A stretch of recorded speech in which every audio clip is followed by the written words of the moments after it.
Business done on behalf of the region.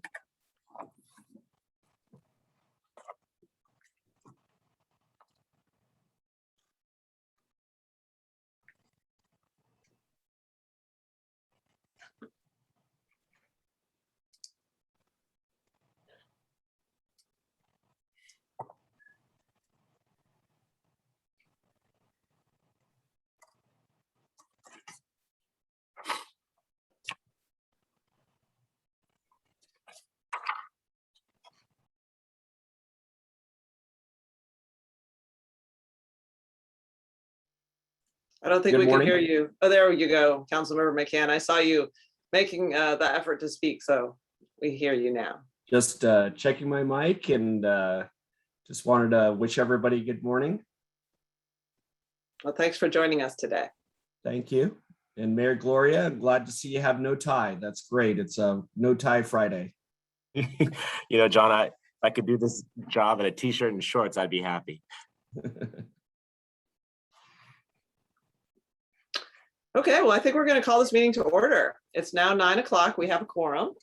So I'm officially calling this meeting to order. This is the Board of Directors meeting for Sandag on September 24th. We have a little bit of feedback there from, okay, I think we're muted now. That's all good. Thank you. I'll start again. This is the Board of Directors meeting for Sandag on September 24th at 9 a.m. We're excited to be back after our recess in August. So before we get started, I would like our interpreter to introduce himself and walk us through how to access our translation services for today's meeting. Carlos?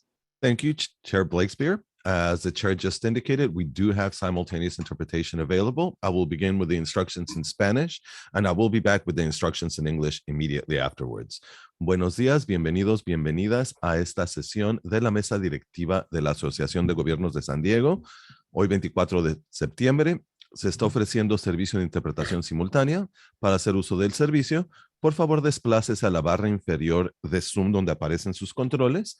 Haga clic en el icono de interpretación, parece un globo terráqueo, y seleccione Spanish o español. Si está utilizando la aplicación móvil de Zoom en tableta, celular, etc., presione primero los puntos suspensivos, luego interpretación y luego el idioma. Por último, si no desea escuchar el audio original en inglés en el fondo, por favor seleccione Mute Original Audio o silenciar audio original. And once again, we do have interpretation available. In order to use the feature, please scroll down to the bottom of your Zoom screen where your meeting controls are. Then click on the interpretation icon. It looks like a little world, and then select English as your language. If you are joining through the Zoom mobile app on a cell phone, tablet, or other mobile device, first press the ellipsis, the three dots, then interpretation, and then choose your language. Finally, click on Mute Original Audio to not hear the original Spanish flow in the background. Gracias, and thank you, Chair. Thank you for that. It remains so pleasant to listen to your voice. So it's nice to have you speaking. Thank you. Okay, so first we have the Pledge of Allegiance. So I invite you to join me for the Pledge of Allegiance. I pledge allegiance to the flag of the United States of America and to the republic for which it stands, one nation, under God, indivisible, with liberty and justice for all. Now we're on to non-agenda public comments. And I'd like to start this by taking a moment to recognize someone who's very familiar to many of us, Senator Christine Kehoe. So for those of you who may not know, Senator Kehoe recently resigned from the California Transportation Commission, and she's with us here today. She'll be saying a few words, I think, after I share a little bit about her. So she was appointed to the commission in 2016 after serving in the California Senate, the California Assembly, where she served as speaker. And of course, she before that served 2 terms on the San Diego City Council. And this is in addition to all of her tremendous community work. Many of the projects we talk about here at Sandag would not have been possible without her leadership and determination. So most recently, she brought the Del Mar Bluffs to the attention of the highest level officials in Sacramento. And she was the critical prime mover in bringing the North Coast Corridor to life. I'm sure many of us can think of examples of how she has made a difference in the region. And today we are proud to thank her and acknowledge her for her service. So there will be a slide on the screen that shows Senator Kehoe. And in recognition and appreciation of your commitment and dedication to the San Diego region, I want to say today that we honor you. And I'd like to invite you to say a few words. Thanks, Catherine. And can you hear me? Yes, we can. Great. Thank you very much. Thanks to San Diego staff for setting up the link. And thank you for your kind words, Catherine. Always very generous. I wanted to mention in my remarks how helpful you and local elected officials all over the region have been advising me and sharing a lot of information on the needs and issues around our local transportation projects. Del Mar Bluffs would certainly be a high point, but our commuter bike system, our rail and highways are very important, and that's where local officials can really help out. When I was appointed to the commission the first time, the California Transportation Commission, it was when Senator Atkins was the Speaker of the Assembly. So I served a term under those auspices, and then Tony reappointed me a couple of years ago. But I want to just call out the CTC staff, especially the executive directors I've worked with. At first, Susan Branson and now Mitch Weiss, very capable California professionals that really know their job and keep the best interests of the public in mind every day. So it's been my honor to serve. I'm happy to be moving on to other things. I see, and I want to also mention, as you did, bring the Del Mar Bluffs to the attention of Secretary Kim was very important. We want to make sure that goes through. I welcome Clarissa Falcone, who will be taking my seat at the commission. I think her skills and experience will be a real addition. And I want to say to Mayor Gloria, thank you for your great work. Transportation is an important issue for our city, and I know you're really focused on it. And to Deanna Spain and Tony Atkins' office for all her assistance. Hassan Ikrada at San Diego and the San Diego staff, thank you also. So it's been challenging. We have way more issues to deal with in transportation. And even with the increasing budget that we receive from voter support and the Biden administration, we still have a long list of needs that have to be answered. So Catherine, I wish you well as chair, and all the San Diego board members for all the work they do. Thanks very much. Well, thank you so much for those words. I see that there are a couple hands up, so I'm going to call on them. Vice Chair Gloria. Thank you, Chair, and thank you so much for creating this space on the agenda to acknowledge Senator Kehoe, who I just admire so greatly. I call her our trailblazer. She is a historic figure. It is not an exaggeration to say that Council President Campbell and I would not be serving in the roles that we serve in if it wasn't for Christine Kehoe. And Senator Kehoe, for you to be willing to continue to extend your public service beyond your elected time in office to represent our region so ably at the California Transportation Commission, that was a tremendous sacrifice, and you did it extremely well. For my board colleagues, I will tell you, it certainly helped to have someone of Senator Kehoe's caliber on this board on our behalf. You can imagine from her extremely successful time in the legislature, she enjoys a great deal of support across the state. And I think as a consequence, was able to deliver more for our community because of it. Like Senator Kehoe, I think Clarissa Falcone is going to do a fantastic job stepping into Senator Kehoe's role at the CTC, and I wish her extremely well in that position. But Chris, thank you for all that you have done over many years for the city of San Diego, for the state of California, and for this region. You're certainly leading this position better than you found it, and definitely grateful for your historic role, our forever trailblazer. Definitely grateful to you and to Julie. Thank you. Thank you, Todd. Well, thank you, Vice Chair. Mayor Gasterland. Yes, thank you. Thank you, Chair. Chris Kehoe, Senator Kehoe, thank you so much for having done what you've done. I've only gotten to know you in the last year while I've been mayor, but railroad relocation off the Del Mar Bluffs has become just of the utmost top importance at this point. And I'd like to use this opportunity to ask for your further mentorship and guidance on how to do this. because one of the things that's in the Del Mar Bluffs Phase 5 is right behind me in my image here.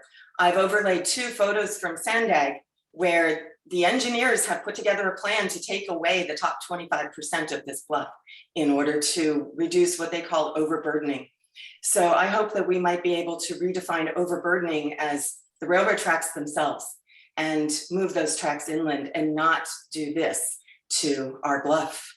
Thank you very much, Senator Kehoe. Thank you. And to the city of Del Mar, I mean, hang in there. You are working with the whole transportation infrastructure in the state of California, from the secretary on down. And it's important to make your thoughts and knowledge of the local situation literally on the ground. It's important to make that heard. So I wish you well. Thank you. And I love trains. Okay. Thank you, Mayor. Next, we'll go to Hassan. Oh, you're muted, Hassan. I would get it after the 2-year anniversary of this. So, thank you, Senator Kehoe, on behalf of all the Sandaggers. I want to thank you for everything you've done, and I can honestly say we would not be here without like the Merced trailblazers like you. You have been there for us. Looking forward to working with Carissa Falcon, of course. But as I told many people who leave Sandag, either from the board or the staff, we know where you live. So you're not done with us. But I'm really grateful on behalf of the 400 Sandaggers. Thank you for your service. Thanks, Hassan. Thank you, Hassan. Mayor Sotelo Solis. Gracias, Chair. Senadora, just want to wish you the very best on this new chapter. Again, I would agree, trailblazer, but also too somebody who walks the talk, walks the talk and makes it happen, because you support the next generation of leaders and really believe in the vision, and we stand on your shoulders. So I want to wish you the very, very best. Again, I know Hassan is his comments are real. We do know where you live.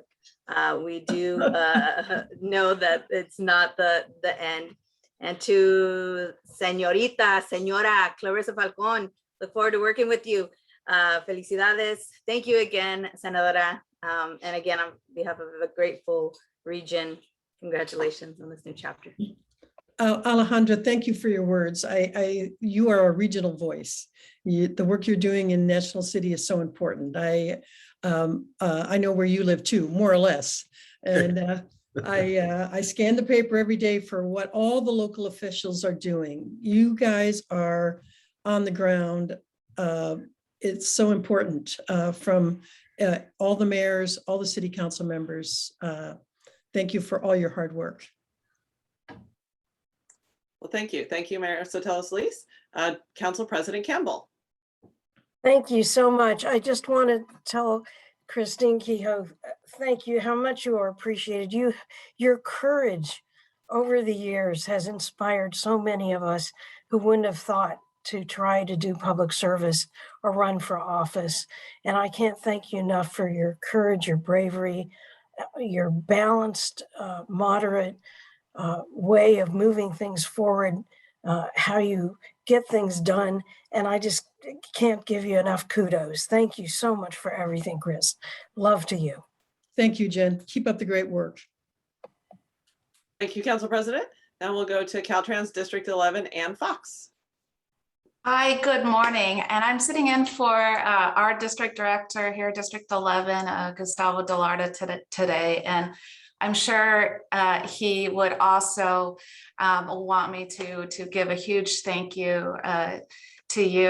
All your past service on CTC, your leadership has greatly impacted us and really guided us in the right direction. So thank you to you for all your work that you've done with us here in District 11 and for all of Caltrans. So thank you. Thank you, Ann. Caltrans has a lot of hard work to do every day. I appreciate your efforts. You get a lot done. And please tell Gustavo, I love his art. I never saw it before. Very good. I will, thank you. More art in the office. Well, Or thank is that you. yours? Maybe it is. Well, thank you for all the kind words. Of course, well-deserved. Senator Kehoe, we hope that your next chapter is as fulfilling for you as the previous chapters. And we look very much forward to meeting the person who will replace you, Clarissa Falcon, who. Yeah, you will love her. Yeah, she's great. Thanks Yes, so much, Catherine, and thanks to all the Sandag folks for recognizing my work. I couldn't do it without you, and I've really enjoyed all of it. Oh, well, thank you. All right, well, best wishes, and we'll move on to the next item on our agenda. Thank you. Thank you. Bye-bye.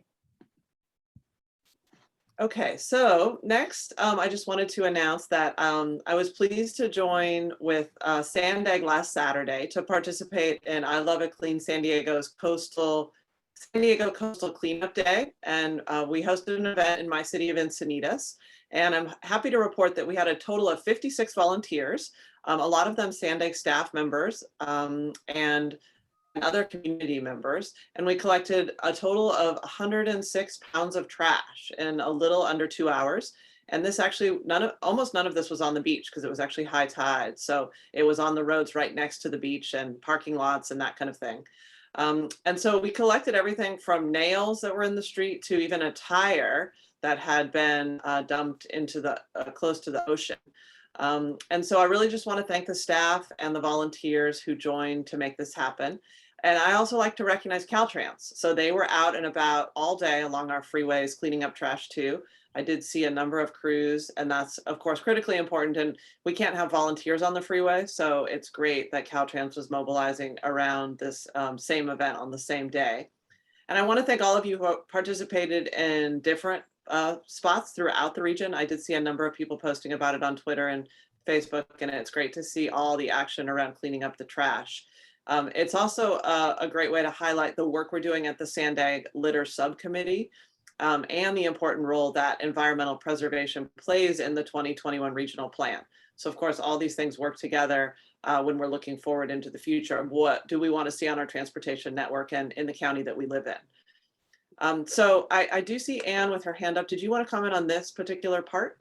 Yes, Okay, go ahead. I did. I figured I'd just add on to the trash talk here and certainly want to acknowledge, thank you for recognizing our efforts. And just to also let you know, so we had at that same event last Saturday, we had our own Caltrans employees and families. They were superstars picking up over 80 bags of trash, and we were located in San Diego, Chula Vista, San Marcos, Lakeside.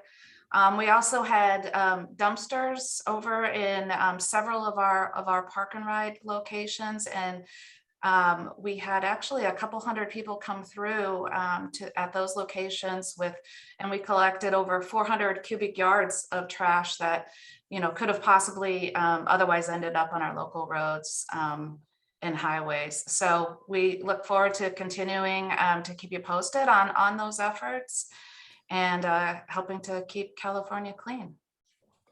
Okay, thank you, Anne. Mayor Jones.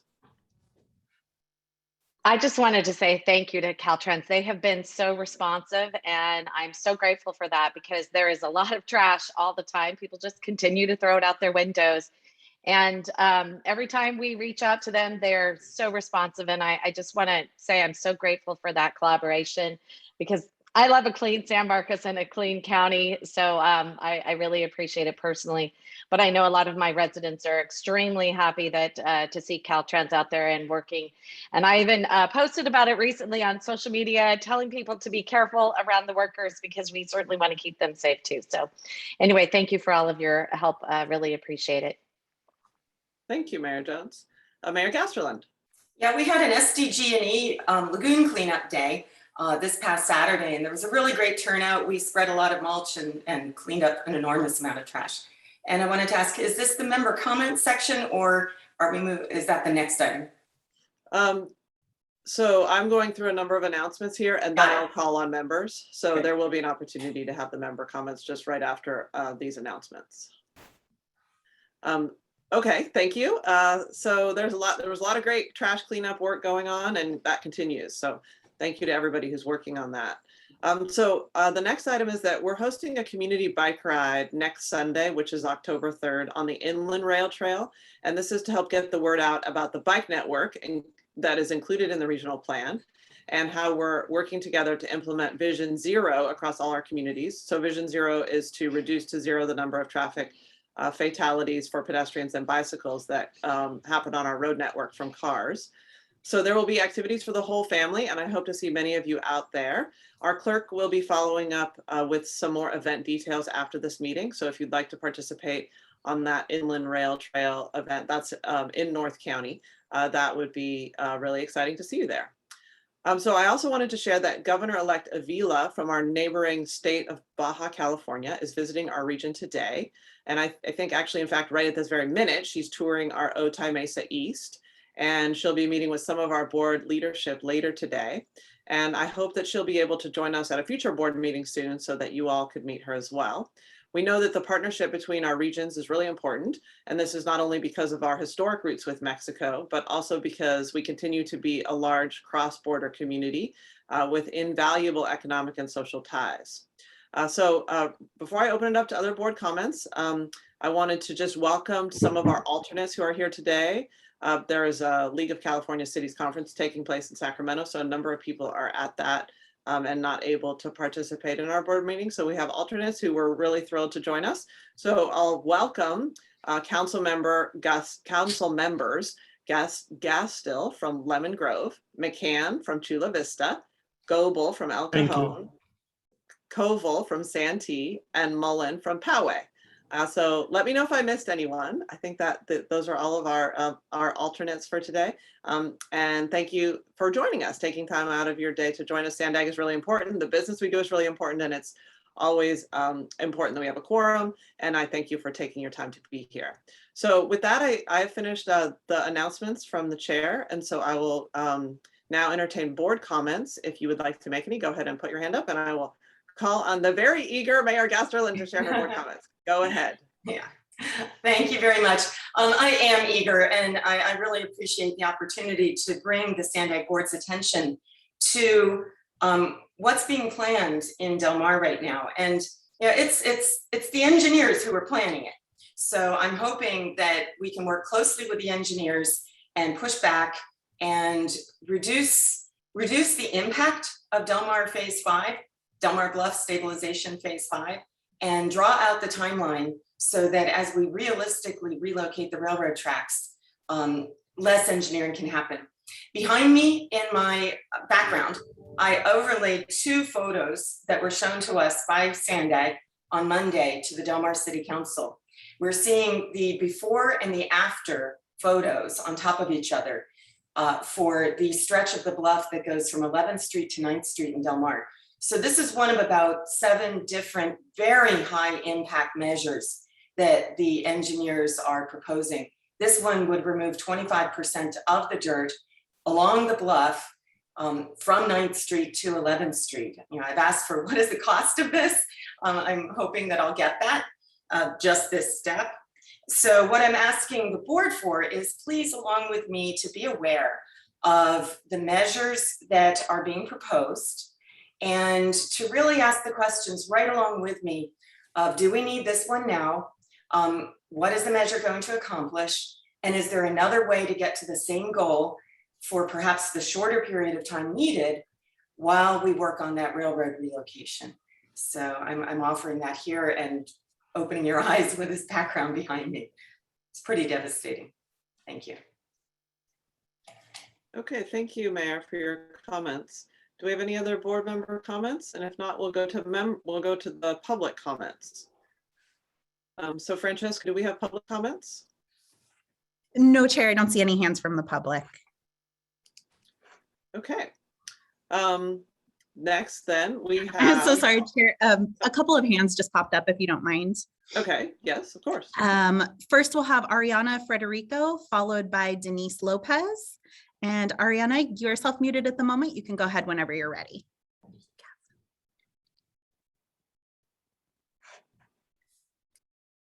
Hi, can you hear me? Yes, we can. You can go ahead. Okay, thank you. Great. Good morning, Sandag staff, board members and staff. My name is Ariana Federico. I'm the lead organizer with Mid-City CAN. This year, I'm actually working very closely with our ITCH team, which is improving transportation here in City Heights. For a long time, for over 10 years, they've been advocating tremendously for youth opportunity passes, which are no-cost transit passes. And we're really happy to hear that yesterday the recommendation was made in the Social Equity Working Group, along with SANDAG, elected leaders and community, really putting forward these recommendations for the pilot program.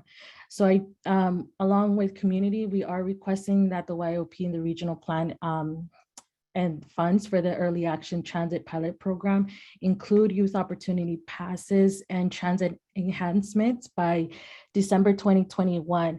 I'm personally supporting YOP because for a long time I did use transit to travel from Southeast all the way to El Cajon City to work, and then still attend college prep courses at City College, and go to work and help my family.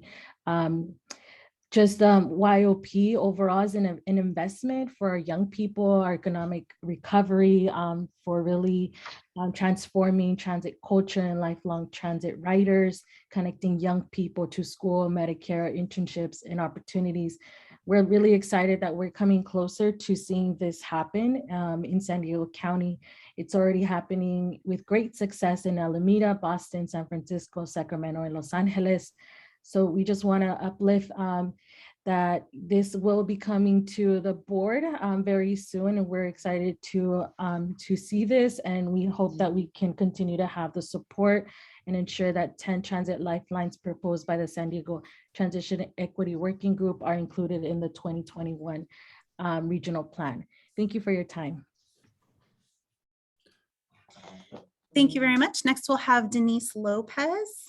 And Denise, you can go ahead whenever you're ready. My name is Denise Lopez. I volunteer with Mid-City CAN and I support youth opportunity passes. I request that you include YOP in the 2021 regional plan and fund an early action transit pilot program that includes YOP and transit enhancement by December 2021. As a new student in UCSD, I have seen that public transportation it's very important. As when I was in high school, I saw it was important, and as I see right now that all local high schools needs the public transportation because it will youth opportunity pass is an investment for economically recover for transit dependent youth, and it will help out with the youth gaining more leadership, as many youth that are struggling right now is applying for university right now and need public transportation to get extra credit, extra opportunities to be able to come to have an opportunity. Thanks very much. Thank you, Denise. And Chair, that does conclude the public comments. Okay, thank you for the public comments today. Now we have our Hassan CEO report. Thank you, Chair Blakespear, Mayor Gloria, Mayor Sotala Silis, board members. Good to see you all. To see you again after an August, a dark August. I want to assure you that even though we were dark in August, a lot of things were happening. The leadership were informed of all of them. I look forward to seeing you in person. As I told you in my email, we delayed that due to the rise in the variant cases. We're also doing some improvement to the boardroom here at Sandag. I'm definitely hoping that we have one meeting in November and that meeting on the 19th. Maybe that's our goal, but we'll see how we progress. Definitely the adoption of the plan December 10th, as I told Chair Blakespear, Mayor Gloria, Mayor Sotala Silis. Depending at the number of people that's going to show up to the adoption of the plan in December 10th, we either have it here or maybe seek an outside facility that could accommodate more people. That to be decided soon, but I'll keep you informed. I'm also happy to report to you that our staff returned to the office September 7th, all of them. We're back together, working hard on behalf of the region. I want to thank my staff for doing that. I can say that not all of them are happy to be back, but they all complied. And I'm also reminding you that we did pass a vaccination policy for the staff. That vaccination policy will be effective, was effective 45 days after the FDA approved the vaccine. And that puts us on October 8th. Happy to report that all but 4 employees indicated their not willingness to vaccinate. And the policy is clear. You provide medical or religious reason not to vaccinate, or you separate from SANDAG. But the good news is overwhelming majority of our employees are vaccinated, and we're staying healthy, and we're going to do everything possible to stay healthy. I want to recognize Mexico's National Day or Independence Day. That happened on September 16th. It's also called Hispanic American Heritage Month, which observe every year from September 15th through October 15th. It's important to acknowledge the contribution of Latinx people that have made to our culture, our community. I'm proud of SANDAG employees who celebrate diversity, show their commitment to advance equity and inclusion. Last week, we marked the conclusion of Yom Kippur. Yom Kippur is the holiest day in the Hebrew, known as the Day of Atonement, people with Jewish faith. I hope your fast went well. And again, happy Yom Kippur. Couple of points on the regional transportation plan, the 5 big moves. I can't be prouder of the planners, engineers, scientists, data analysts who's moving forward and completing the 5 big moves, putting the draft EIR out, which is available for public review until October 11th. I want to recognize the entire team, but specifically I want to thank Keith Greer, Kristen Ortel, and Samantha Folke for their tireless work. Remember, the EIR comment closes on the 11th. You know, it's been 2 years. We passed the legislation in Sacramento to extend our deadline and hard work. I want to thank you for that. You always asked the right question, debated the right issues, pushed the staff to do their best.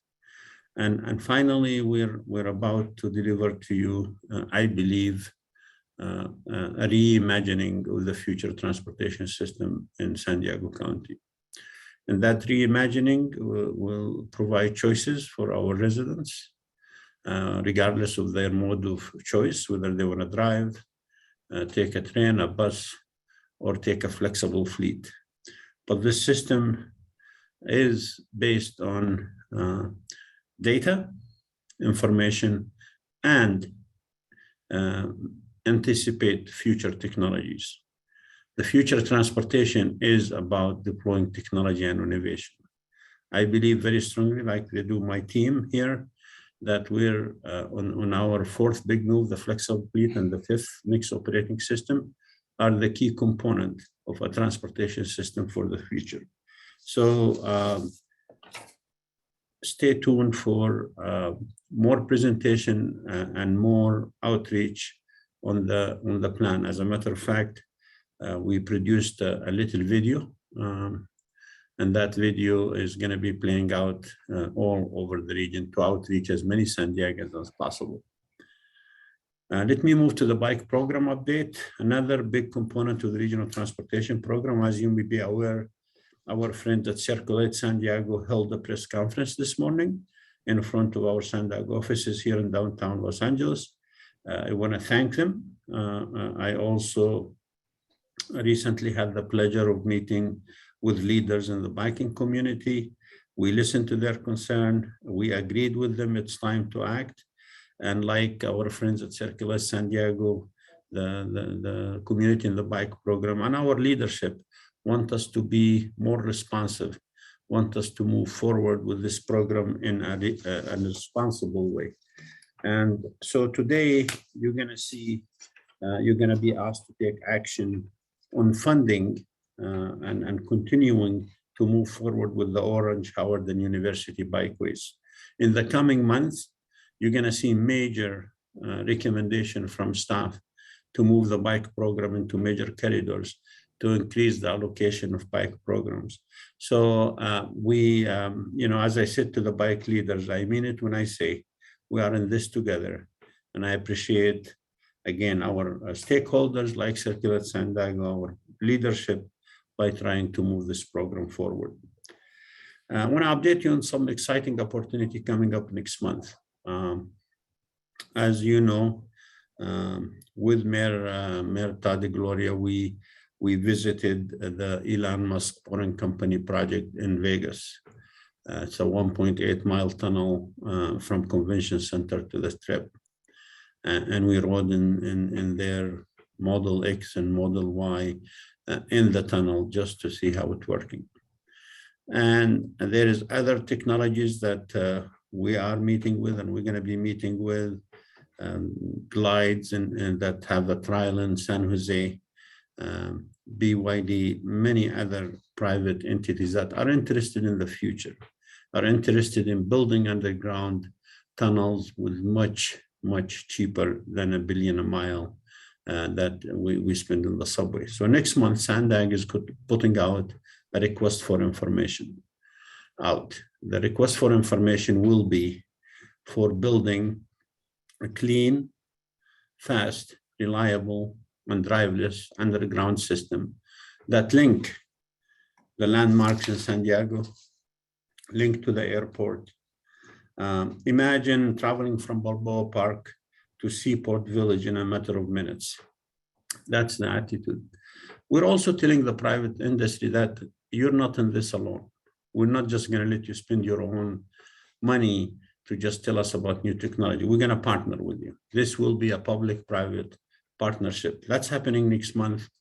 We'll select the 1 or 2 or 3, whoever winners, and we'll work on developing this technology. And this could happen anywhere in the SANDAG region. This is what we mean by flexible fleet.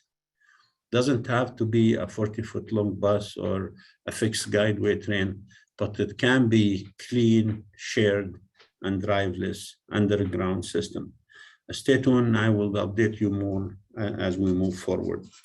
Otay Mesa East 2 project is moving forward as planned. We still geared toward the opening of September 2024. Like our chair, Blake Spear, indicated, we're looking forward to meeting the governor-elect today here at SANDAG offices. The Mid-Coast, the largest infrastructure project in San Diego's history, is still on time, on budget, and I hope we can continue to say that until November 21st when we turn it over to our partner MTS to run it. There's still a few finishing touches, but I just want you to know this is the largest project in terms of FTA funding in San Diego's history. The FTA called it the Gold Star. It truly is an amazing project. As many of you participated, the community is celebrating our leadership with Governor Padilla. We had a ride. If you want to ride the system, let us know, but we're proud of this and we're looking forward to turning it over to our partner. Del Mar Bluff construction, I had the pleasure of speaking to Mayor Castellan yesterday. I understand her issue about the Bluff 5. Our engineers and planners are moving forward for Mayor Castellan's. We are meeting to look at the design options for Bluff 5 and the schedule that goes with it. Madam Chair, that concludes my report. I'll be happy to answer any question. I'm sorry it's a bit longer than normal because we were dark on August. It's okay. We always like to have a comprehensive update. So thank you for sharing all those items. Mayor Gasterland.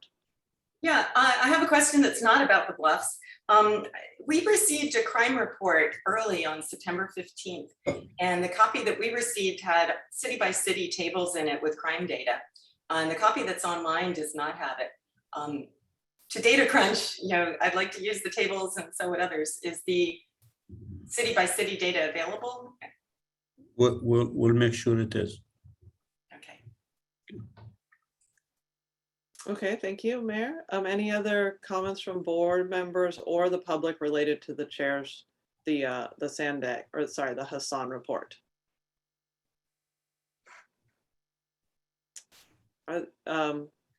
Francesca, do we have any public comments? Yes, Chair, I see one hand. Adam Dutch, if you have a comment related to the executive director's report, you can go ahead whenever you're ready. Hi, thank you. Deutsch is how you pronounce my last name, but that's all right. I appreciate hearing about a flexible fleet and alternatives to get around without using cars in the city of San Diego. But to the example that was given about getting from Balboa Park to Seaport Village in a matter of minutes, one can do that now on a bicycle. It's possible if bike paths between those two spots were provided and safer. So I love the idea of technology and new projects to help people get around. But there are also ways to get around quickly and efficiently if it were safe to do so. So thank you so much. Thank you very much, Adam, and I apologize for mispronouncing your name. Chair, that does conclude the public comments. Okay, thank you. Thank you for that public comment. So now we will move on to the consent items. So these are items 3 through 10, as you can see there, and I would entertain a motion. Move approval. Okay, Second. Who was the second from? Councilmember McCann from Chula Vista. Okay, thank you, council member. And I think we have Mayor Hall with his hand up. So before we vote, let's go ahead and take your comment. I would like to pull item 5. Okay. Let's see, that's item, let me go back to that. This is item, the proposed fiscal year 2022 program budget amendment. So would the motion maker and seconder like to modify it to just deal with all items except for item 5? Yes. Okay, great. So let's go ahead and vote on the remainder and then we'll come back to your item, Mayor Hall. Thank you, Chair. For the City of Carlsbad, Mayor Hall. Yes. For the City of Chula Vista, Councilmember McCann. Yes. Thank you. For the City of Coronado, Mayor Bailey. Yes. Thank you. For the City of for the County of San Diego, Supervisor Anderson. Aye. Thank you. For the City of Del Mar, Mayor Gasterland. Yes. Thank you. For the City of El Cajon, Councilmember Goebel. Yes. Thank you. For the City of Encinitas, Mayor Blakespear. Yes. Thank you. For the City of Escondido, Mayor McNamara. Yes. Thank you. For the City of Imperial Beach, Mayor Dedina. Dedina, yes. Thank you. For the City of La Mesa, Councilmember Shu. Mesa, yes. Thank you. For the City of Lemon Grove, Councilmember Gastel. Yes. Thank you. For the City of National City, Second Vice Chair Sotelo Solis. Sotelo Solis, aye. Thank you. For the City of Poway, Councilmember Mullen. Yes. Thank you. For the City of San Diego, Vice Chair Gloria. Yes. Thank you. For the City of San Marcos, Mayor Jones. Jones, yes. Thank you. For the City of Santee, Councilmember Koval. Yes. Thank you. For the City of Solana Beach, Mayor Hebner. Hebner, yes. Thank you. And for the City of Vista, Mayor Ritter. Ritter, yes. Thank you very much. And that does pass unanimously. You forgot to ask Oceanside. I apologize. For the City of Oceanside, Councilmember Rodriguez. Yes. Thank you very much. And now that does pass unanimously. Okay, thank you. Mayor Hall. Yes, I would like to go to the last page in item 5 and just go over this calendar for just a minute and just to make sure that we have clarity and that we have enough time built into this calendar that we can all do what we need to do to make sure our data is correct and in somewhat in alignment. So my understanding is that we have to have all of our comments in by October first, is that correct? On the draft? I will let staff respond to your questions. So, okay, there's Colleen. Great. Go ahead. Yeah. Good morning, Chair and Mayor Hall. It's mid-October that is the closing date for the environmental impact It's report. October 11th. October 11th. So it's October 11th is the closing date for that. And that's when we do need all public comments on the environmental impact report. We've already closed the date for the comments on the regional plan. Okay, and just maybe to go ahead. Okay, let's go back and talk about the regional plan. So when will, we've made our comments, when will we get our responses? The responses, we will be bringing a report to you on October 29th with all the responses to comments from both the plan and the environmental impact report, and how those comments have been reflected in changes in the plan. So that will be at your board meeting on October 29th. So if there were errors in the assumptions that was made in the beginning of the first production of the plan, will those be corrected, or how will those get dealt with? One of the things that we've been doing since the draft was released, and I think we shared this with you when we released the draft plan, is that we've really sharpened our pencils and have gone through in greater detail on the phasing of projects, the financing, the funding. And so we'll be sharing all of those changes with you on October 29th. Just to answer your question, Mayor Hall, just to add to what Colleen is saying, of course, if there's an error, we will correct it. We're very open in that regard. Nothing to hide, everything on the table. The public have the right to see everything, and if there's mistakes, we'll correct them. But as Colleen said, before the release of the draft and after the release of plan, we'll continue checking to make sure our data is credible. Because remember, this is not just us gonna approve the plan. This is gonna be sent to the state and federal governments, and they're gonna do their own reviews. So it's to our advantage to correct whatever mistakes we find, of course.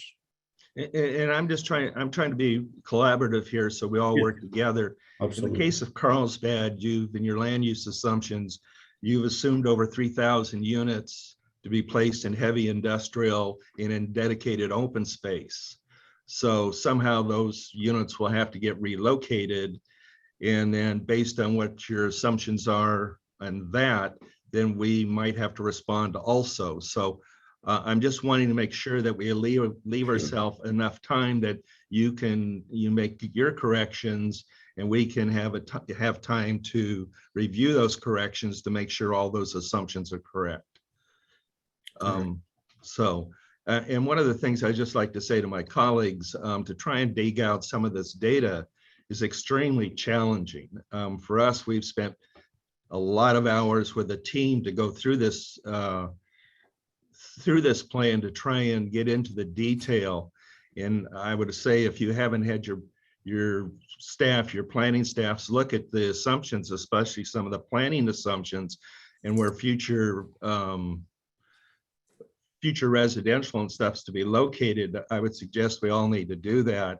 And I would even go so far as to ask the chair, so people don't have to spend close to 100 hours digging this information out, that perhaps Sandag could make it a little bit easier to show where the future land uses and how they made their assumptions. So each of the cities can look at this without spending as much time as we've had to spend to kind of dig up some of these numbers. So those are my comments on that.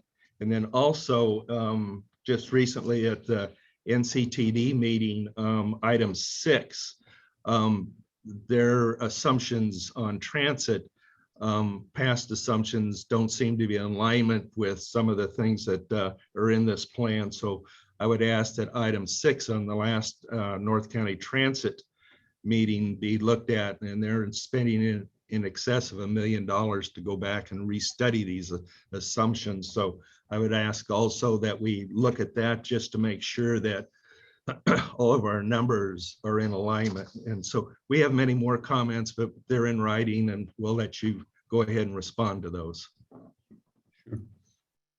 Okay, thank you, Mayor.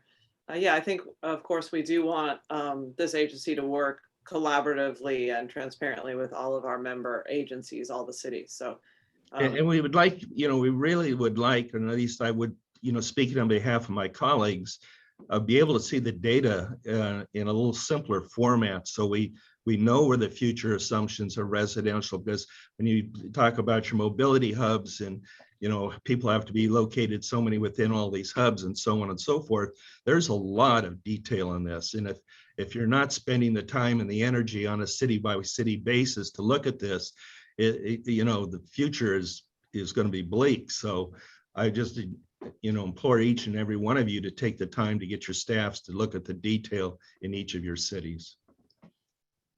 okay, thank you, Mayor. Councilmember Rodriguez.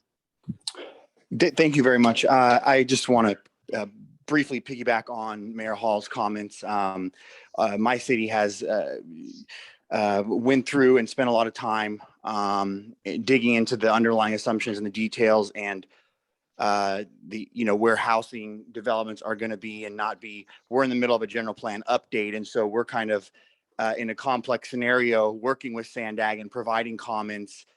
They submitted comments on the first round.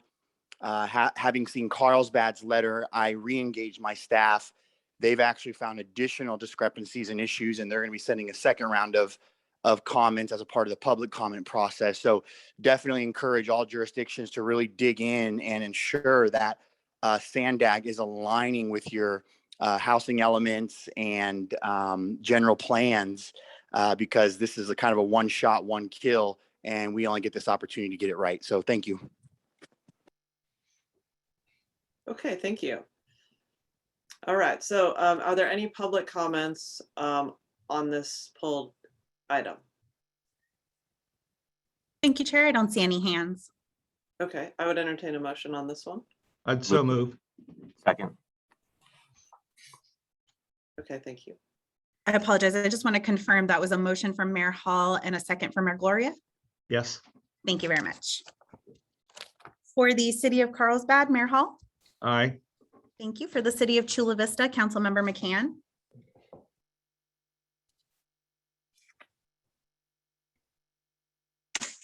Aye. Thank you very much. For the City of Coronado, Mayor Bailey. Yes. Thank you. For the County of San Diego, Supervisor Anderson.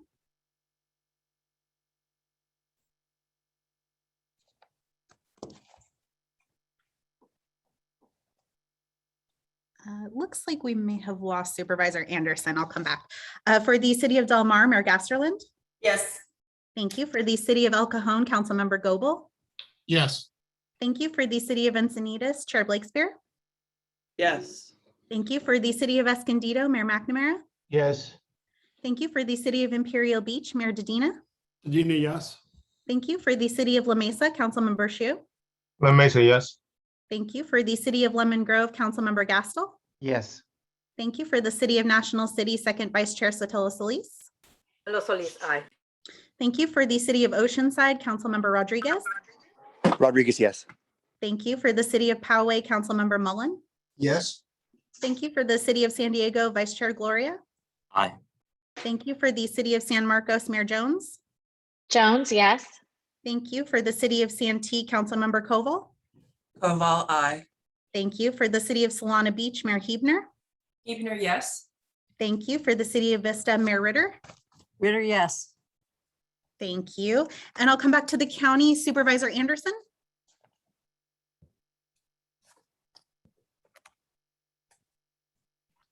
I see you on, but you're self-muted, Supervisor.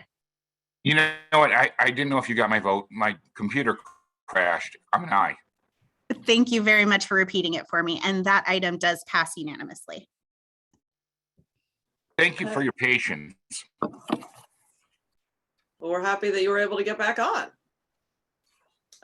Okay, so now we're on to item number 11. So this is the chair's report on the 2021 iCommute Diamond Award recipients. So the Diamond Awards are something that we do annually where we recognize employers that are in our San Diego region that are developing and implementing programs that encourage alternative commute choices. So this is like transit and microtransit and biking and walking. So we heard a virtual ceremony earlier this week, or we held a virtual ceremony earlier this week to celebrate. And I wanted to The congratulate U.S. all- Coast Guard, Sector San Diego. I would say that the most popular commute choice is biking. Again, San Diego has so many bike-friendly roadways available, and I would say our workforce is full of active people who staying healthy is one of our primary concerns so that we're able to execute our mission safely and effectively.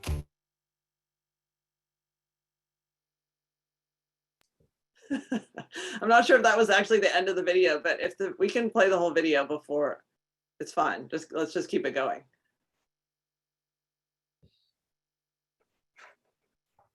Okay, well, maybe we're not going to do that. So you want to weigh in and say something, Francesca? Sorry about that, Chair. We thought you were still speaking, so we did stop it. But if you'd like, we can go ahead and continue playing it.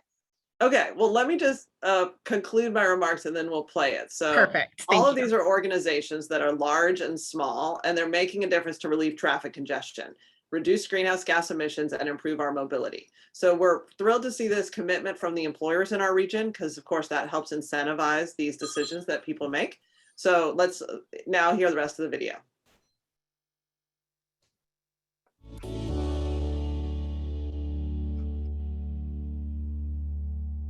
The U.S. Coast Guard, Sector San Diego. I would say that the most popular commute choice is biking. Again, San Diego has so many bike-friendly roadways available, and I would say our workforce is full of active people who staying healthy is one of our primary concerns so that we're able to execute our mission safely and effectively. And so biking has been the most appealing to people, and I would say approximately 10% of our workforce bikes to work daily. UC San Diego. To be recognized among a number of really extraordinary programs and honorees today means that we get to be part of a rising tide. And that truly is lifting the boats of all commuters around the region, of all employers. And we're resetting community expectations and employee expectations around what the commute should look like. We're delighted to be a part of that rising tide and to be in the company of so many great firms. The City of La Mesa is excited to be recognized as a Diamond Awards recipient. iCommute supports the City of La Mesa's Climate Action Plan efforts to reduce vehicle miles traveled and promote public transportation, biking, and walking. Our partnership with iCommute has been essential to offering employees engaging opportunities to try transit and promote safe biking and walking. While the pandemic has kept a significant percentage of the SALT workforce at home, we continue to have a large population working out of our La Jolla campus. We anticipate this will increase as the pandemic wanes and are committed to helping our employees find alternative ways of transportation to and from work, including biking to work and promoting the new trolley that is set to open in November. The timing is excellent as this will help with our communications to those returning to the SALT campus later this fall.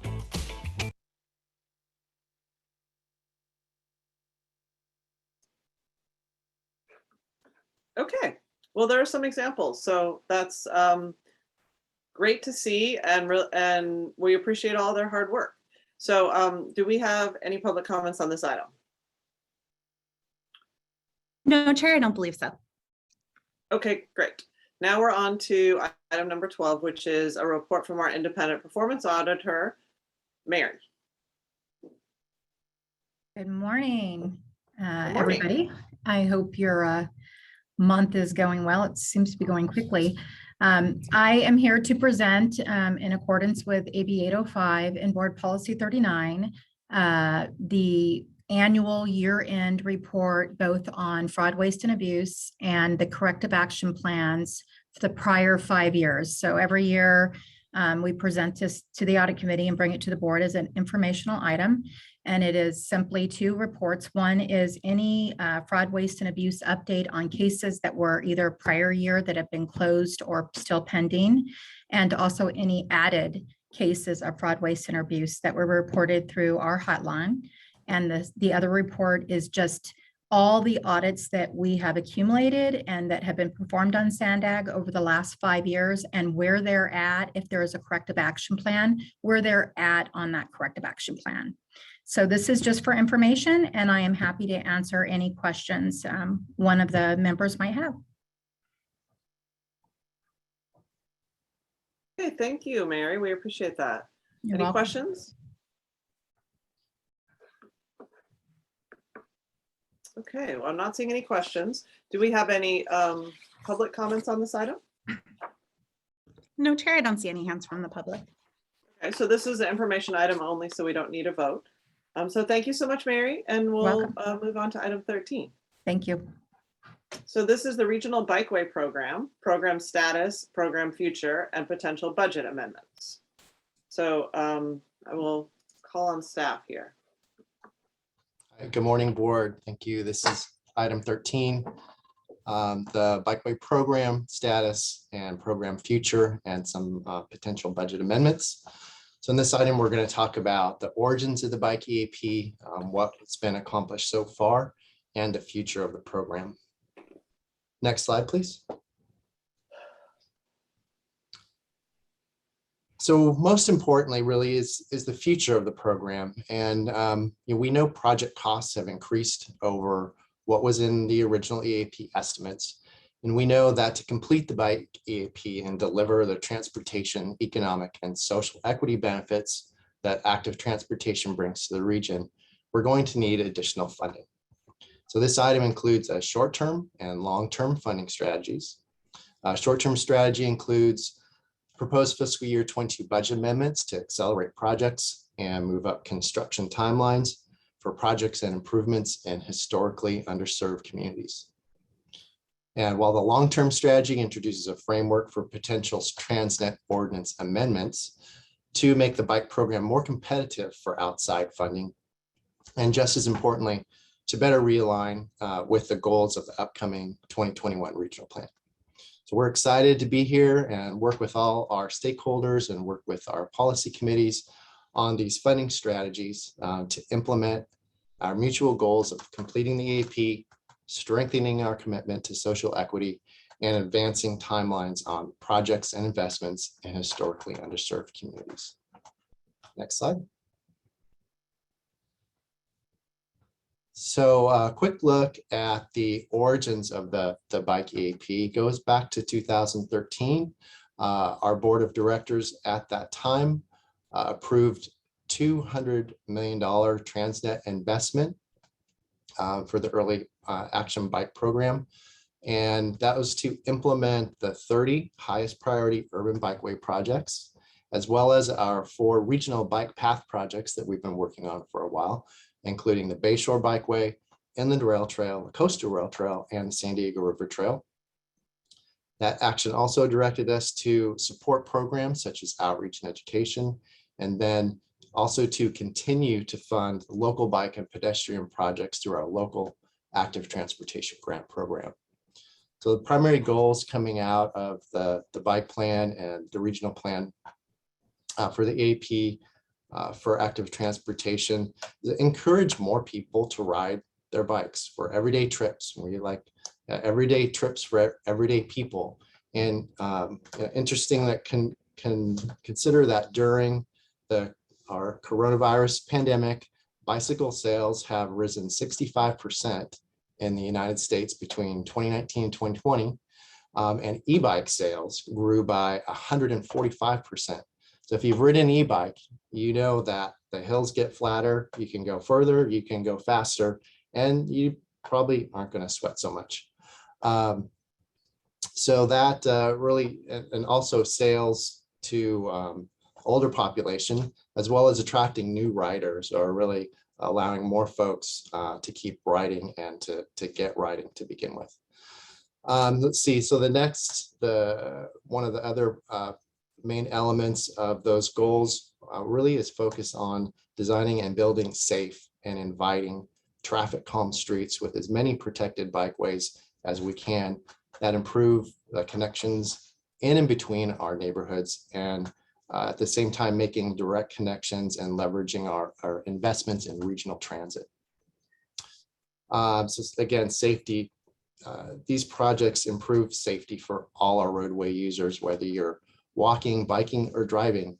And we always talk about them as bike projects, but in reality, these projects also bring many improvements for pedestrian safety and accessibility. And then lastly, many many studies have shown that capital or investing and capitalizing and these types of infrastructure projects strengthen economic and business development opportunities in the region. Next slide, please. Okay, quick snapshot of where we are now. So we have almost 14 miles completed to date. 11 miles are currently in construction, and with more than 36 miles in final design getting ready to go out to construction within the next year and a half. So overall, we have programmed $342 million to the Bike EAP, consisting of $186 million in Transnet and $156 million, sorry, in external grant funds. So that's a leveraging percentage of 45%. And should the grant funds of the two proposed budget amendments be approved today, that leveraging percentage will be even better. Next slide. Quick look at some recent progress. We opened 2 projects this year: Inland Rail Trail Phase 3 in January 2021, and then the Rose Creek Bikeway opened up in May. And the 3 projects we have under construction include the traffic calm bike boulevards of the Georgia Meade Bikeway that will be open this fall, and the Landis Bike Boulevard, which will be open in the spring of 2022.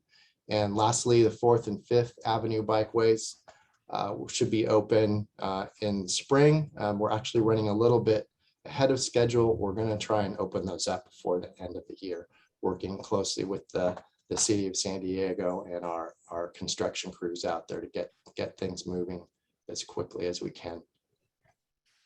Next slide, please.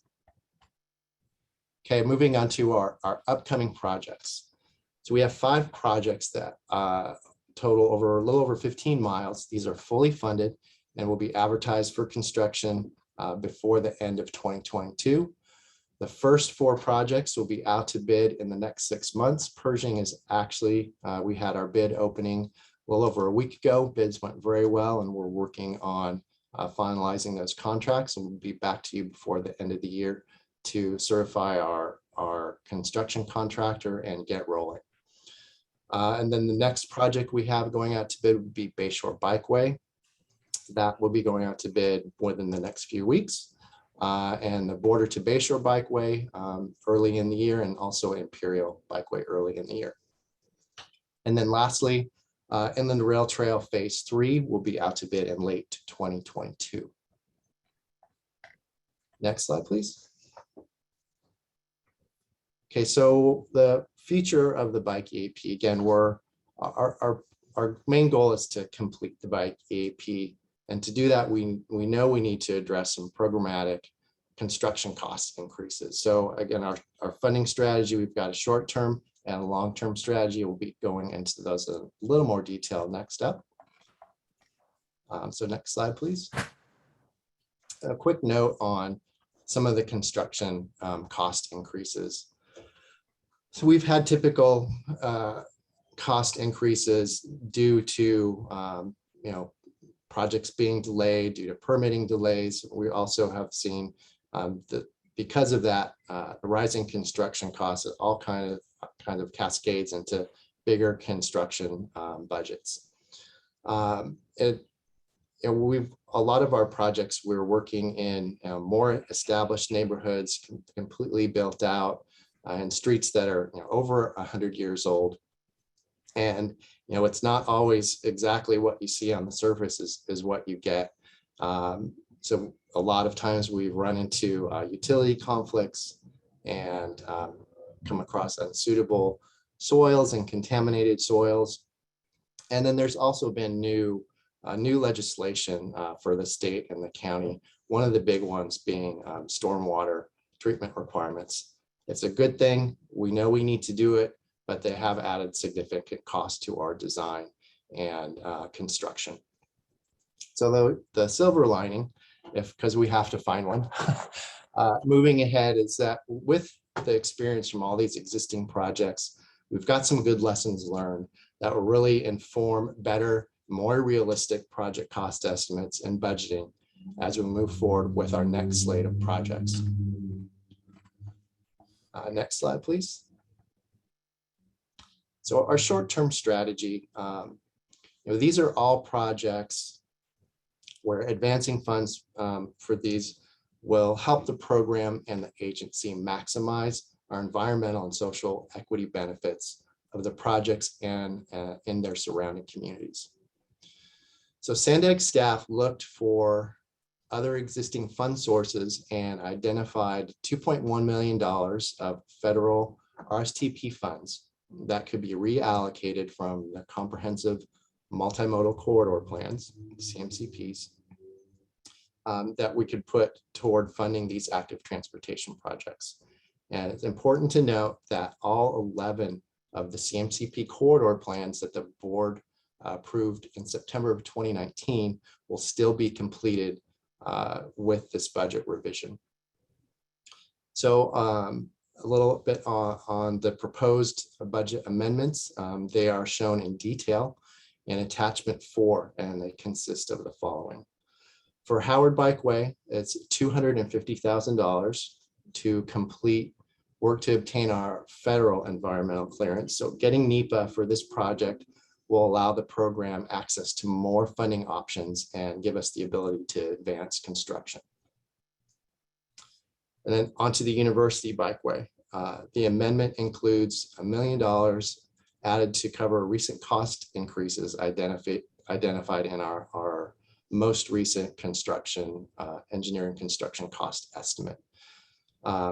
So this project has already received over $14 million in outside grant funds. So this extra $1 million is allowing us is great leverage and allowing us to move that project forward faster.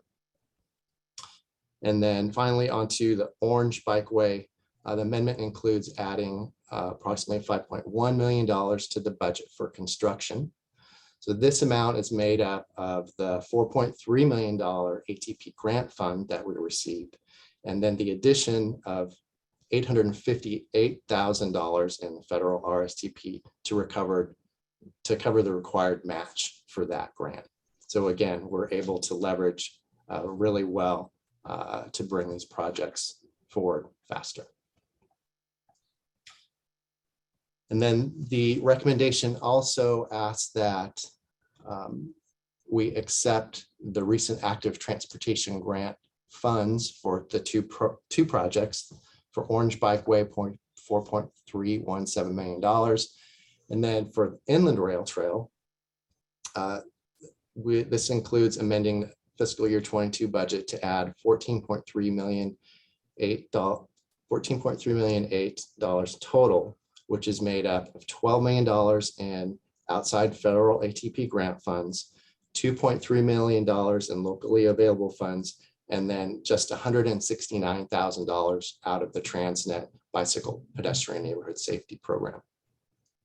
So in summary, from these actions, the total amount of funding coming into the bike program with this amendment is $18.6 million. 16.4 of that is coming from the state active transportation grants, and then 2.1 from the federal formula funds that we're transferring from the CMCP program.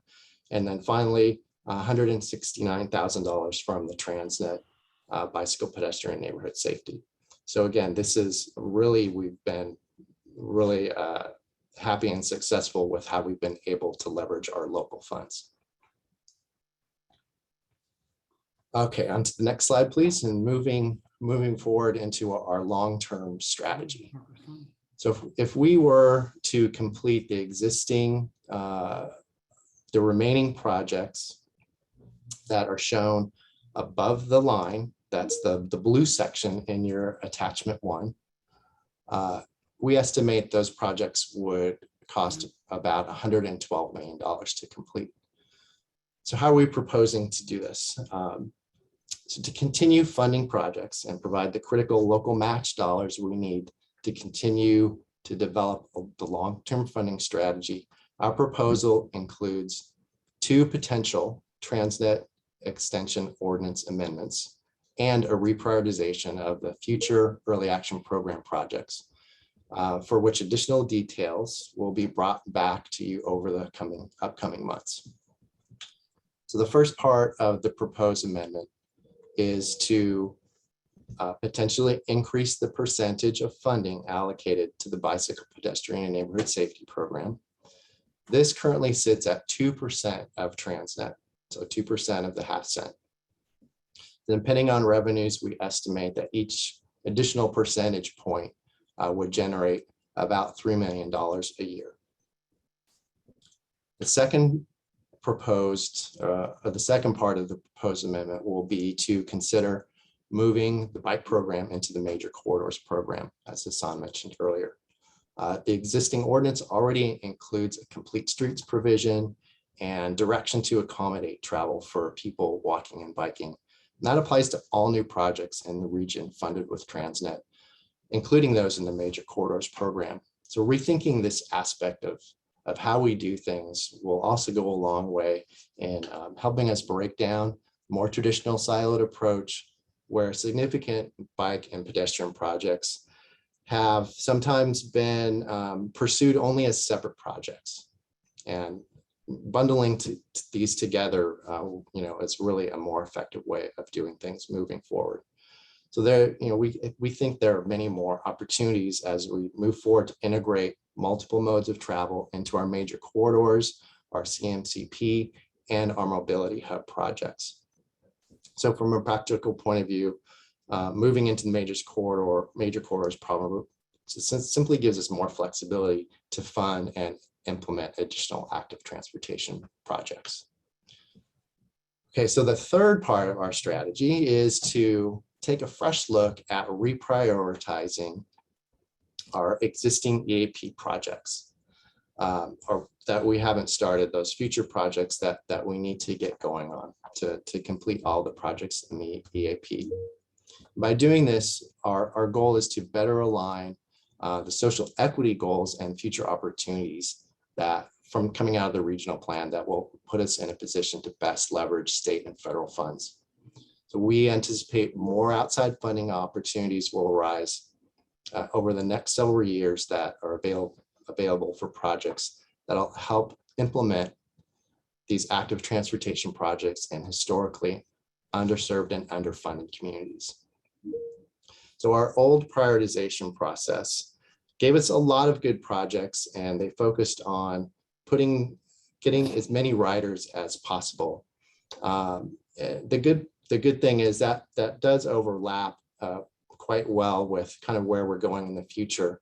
But we know that taking a fresh look, being informed by new data and current needs, and putting a social equity lens on the next set of projects coming up is really going to benefit everyone and the goals of the program and the regional plan. So, that kind of just brings it back together. So lastly, by doing this, we want to ensure the regional bike network and the early action program are consistent with the goals coming out of the 2021 regional plan. Okay, next slide. Almost to the end. So our next steps, we are engaging several stakeholder groups and our social equity working group to ensure they're involved in our efforts related to the bike EAP, the project reprioritization, and our long-term funding strategy. So in the fall, we'll return to the Transportation Committee to discuss criteria for prioritizing the delivery of the remaining projects in the EAP. And then pending board direction, staff will also bring a Transnet extension ordinance amendment request to the Transportation Committee for review and recommendation to the board for your consideration and adoption at 2 hearings, I believe, in early 2022. And then if approved, that amendment would become effective, I think, 30 days after the adoption by the board. So that concludes my presentation. I'm happy to answer any questions or clarify. Well, thank you, Chris. It's very comprehensive. We appreciate that. Mayor Gloria. Do we have any public comment on this particular item? Do we have public comment? Yes, thank you, Chair. We do have quite a few hands up. I see 8 thus far. So we'll just go through them and I'll let you know if more are added. First will be Steve Gelb, followed by Nevo Magnesi. Steve, you can go ahead when you're ready.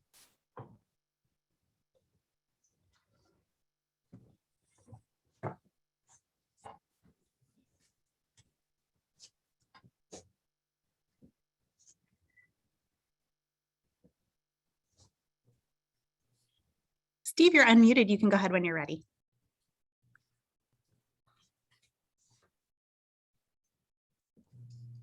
Okay, it seems like Steve's having some technical issues, so I'm going to move on to Nevo and then we'll come back. Nevo, you can go ahead whenever you're ready. Hello, Sandag board and staff.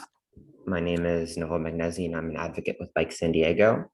First, I wanted to acknowledge, as I did last week, the hard work that Sandag staff have put in to secure these grants and allow this vote to be considered at all. The ATP grants are highly competitive and a lot of great projects across the state did not get funded, but Sandag staff were able to secure funding for our region. Secondly, I want to emphasize the fact that these bikeways that Sandag is designing and constructing are life-saving infrastructure. Within the past year or so alone, we know of at least 3 of our community members who were killed on roads that had the planned Sandag projects been constructed already. It would have been likely that they would be alive today. Their names were Dan Sweeney, Laura Shin, and Jonathan Sepulveda. In addition to the environmental, health, economic, and equity reasons to support this item, I would like to encourage the Sandag board vote to support the item in consideration of the lives of community members we have lost and to avoid losing more community members in the future. I also want to acknowledge Mayor Gloria's leadership in providing quick build solutions, restriping and flex post installations at these collision sites to attempt to rectify the root causes of the collisions. I think that's a model that can be adopted by every single jurisdiction here, and perhaps one that Sandag would like to help incentivize. Our long-term planning, such as the EAP program, can consider the most likely collision sites, but we can also do short-term planning, like considering quick build projects to make sure that the next collision is not going to be in the same place. Thank you for your time and consideration for this item.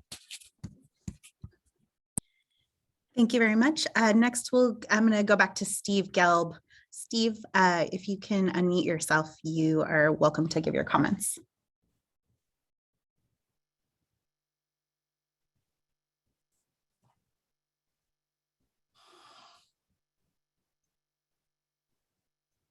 Okay, my apologies. I think Steve is still having some trouble here. So we'll move on to Stefan Vance, who will be followed by Alex. Stefan, you can go ahead whenever you're ready.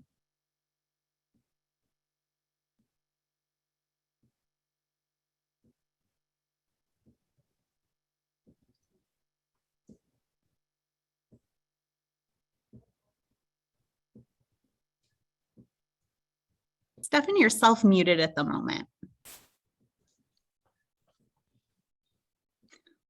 What is happening? I can't do it for him. Yeah, I'm trying to like prompt him. You okay? How's that? I can hear you now. Thank you so much. Okay, sorry about that. On my phone out in the public, so sorry for the background noise. I'm Stefan Vance. I'm the chair of the board of directors for the San Diego County Bicycle Coalition. Coalition is very pleased to support the recommendation of staff today for these budget amendments and to accept the funding for these important projects. We're also very excited to support future efforts to reprioritize projects to ensure that historically underserved communities are able to fully participate in this program, and to talk about additional funding for the program. Right now, the active transportation program is literally pennies on the Transnet dollar, and we believe that a few additional pennies on that dollar are well worth it to move this program forward. So we will support any effort to do that. We're also anxious to support any efforts to improve the process for project delivery so that these projects can get moving forward.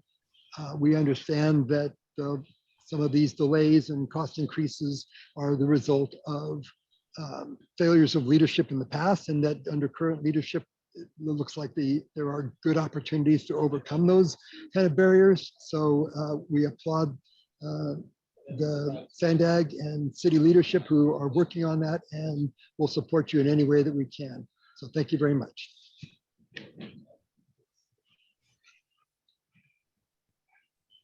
Thank you very much, Stefan. Next, we're going to go to Alex, who will be followed by Noah Harris.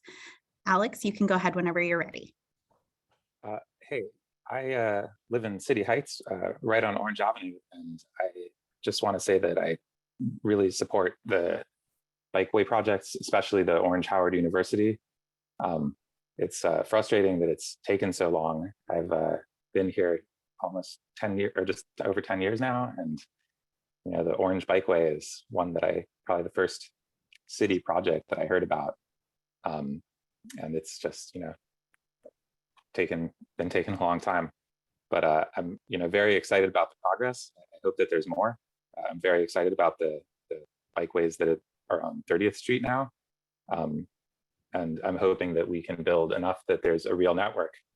North Park and City Heights area are already at a point where cars aren't the straightforward best way to go most places. But without a safe infrastructure plan, people are going to keep doing that, which is dangerous. People are getting killed and bad for the environment and just less convenient. Like right now, I have friends who drive cars and I get everywhere before them, just around the neighborhood. But the safety aspect is just not ready. So I hope that these projects can get funded and, hopefully in a good, shorter time period, because, it's been many years in particular for Orange. So I hope that I can soon watch people go by my house with a little bit more safety. And that's all. Thank you. Thank you very much, Alex. Next, we're going to Noah Harris, who will be followed by Jesse O'Sullivan. Good morning, board. This is Noah Harris with Climate Action Campaign, calling in strong support of this proposed budget amendment to fund several key regional bike projects. We want to sincerely thank the staff and the board for seeking to prioritize and fully fund this set of bike projects. It's a reflection of Sandag's renewed commitment to sustainable modes of transportation and increased safety for bike riders following decades of auto-centric planning and frequent cyclist deaths, which are tragic and avoidable. These short and long-term funding strategies presented today are exciting first steps for the future of biking in San Diego.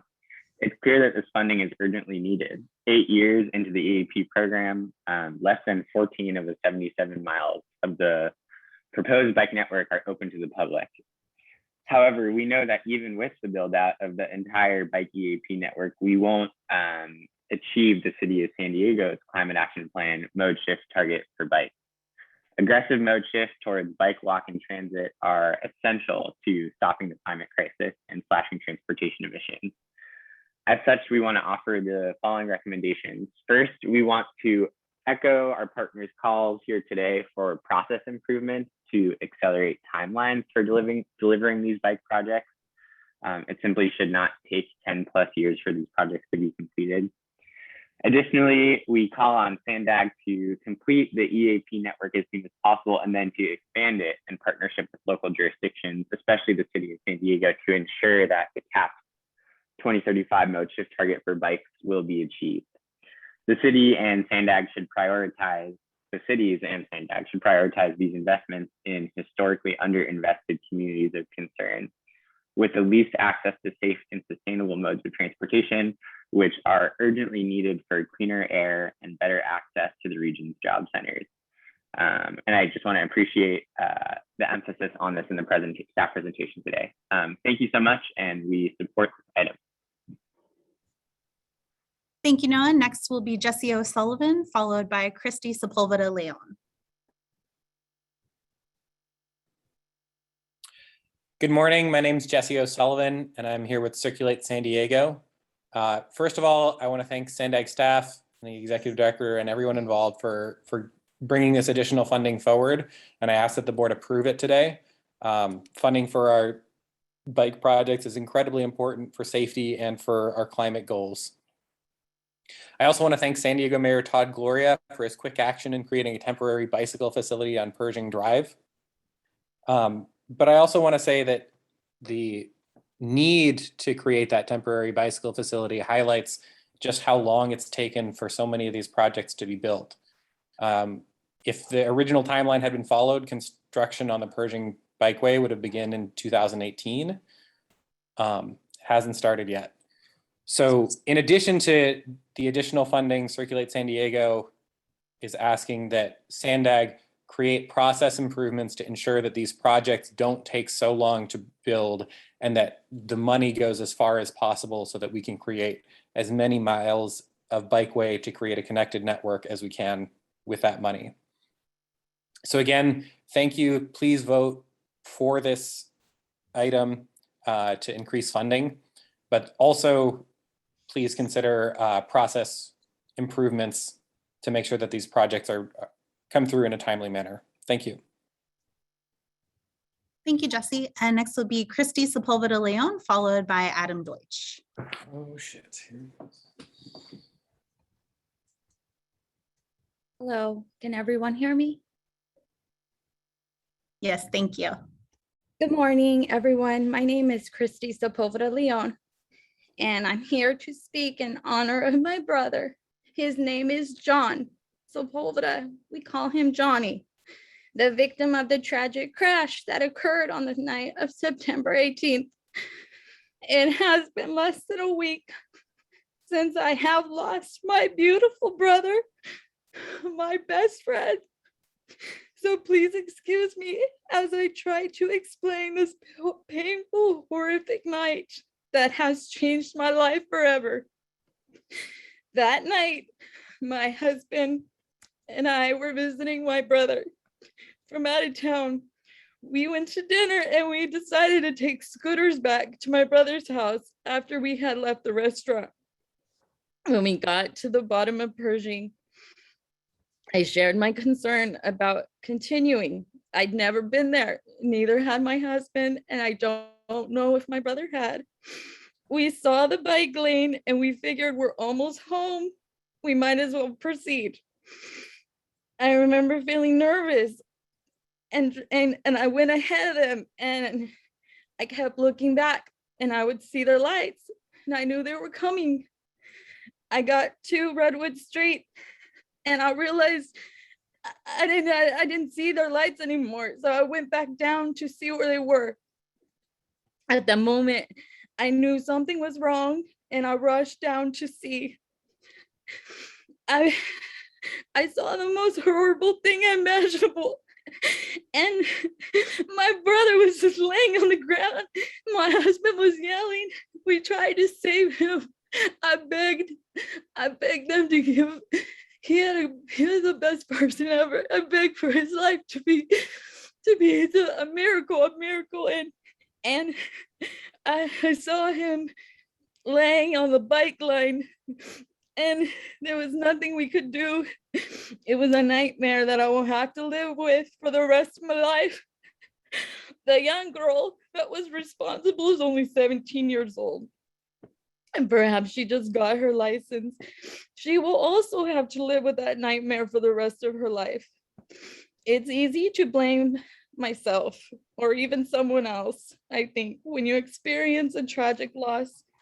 But I can't get it out of my head that my brother, my family, this young girl could have had much different futures in the road on Pershing Drive if it was more safe for both cyclists and drivers. As I've been, trying to cope with this tragedy and loss of that horrific evening, I've also learned that I'm not the only person who wishes this road on Pershing Drive and others in San Diego were safer for all of those who use them. I am begging you from the bottom of my heart to do more to build the approved projects faster. It is in your position that you have the opportunity to make change and prevent future deaths so other families do not endure the pain that we are still feeling at this moment. Thank you. Christy, our hearts go out to you, and we are so sorry for your loss. And thank you for calling in today and reminding us of the very real human cost that our decisions have. And we are just so, so unhappy and upset and moved by your words. So thank you for calling in today. Thank you.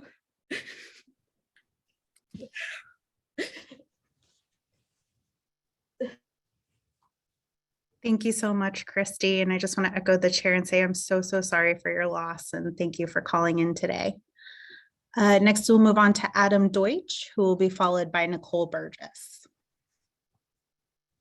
Hi, thank you. It's hard to hold together after hearing, comment like that from Christy. I'm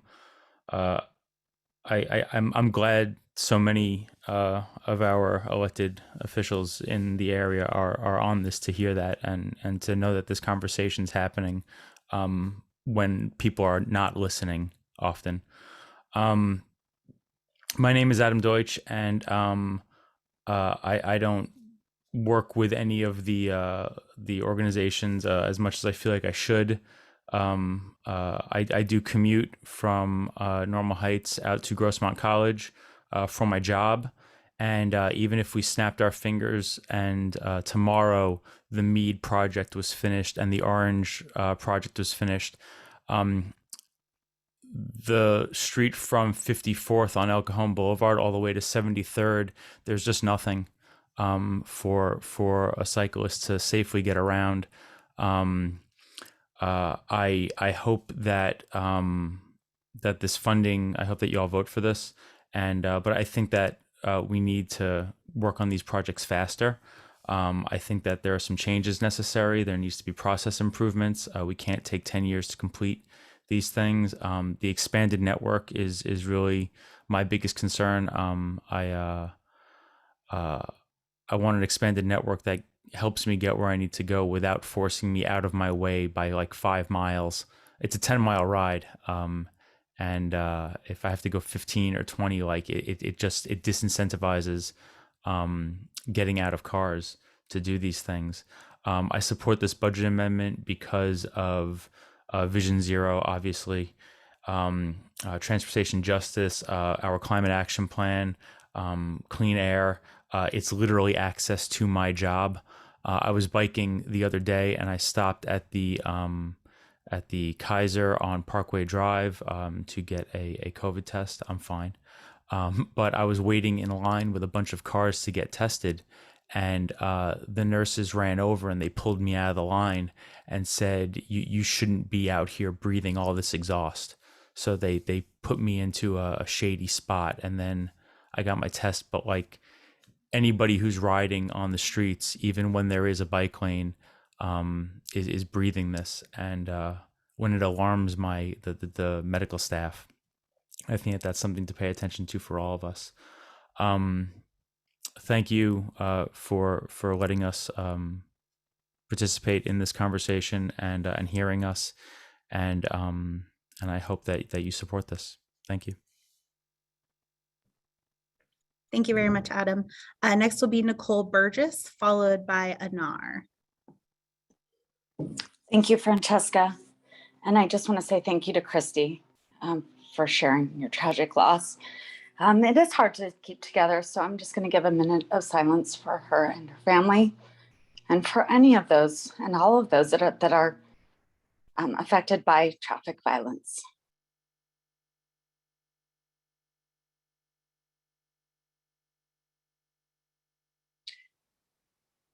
Thank you.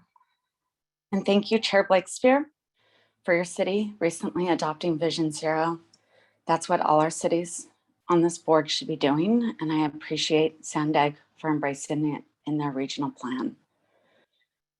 Super grateful to Vice Chair Mayor Gloria and staff for quickly implementing quick build approach to our dangerous corridors. Unfortunately, there's just so much work to do. And just recently I had to be with a mom who lost her 42-year-old right down in Mission Valley, which houses hundreds and thousands of people. And yet they're so dependent on a car. And we need to change that. And we can't just keep putting ourselves in metal boxes. Hassan, I thank you for your continued commitment to active transportation and for bringing changes needed to this program, bringing it to complete corridors. That's important. And bringing all of the board members here today for supporting this. Vice Chair Solis, thank you. You have a beautiful city that's very close to employment centers that once we get this Barrio Logan implemented and constructed, so many people from our region can actually consider going through that area or to that area for work and space.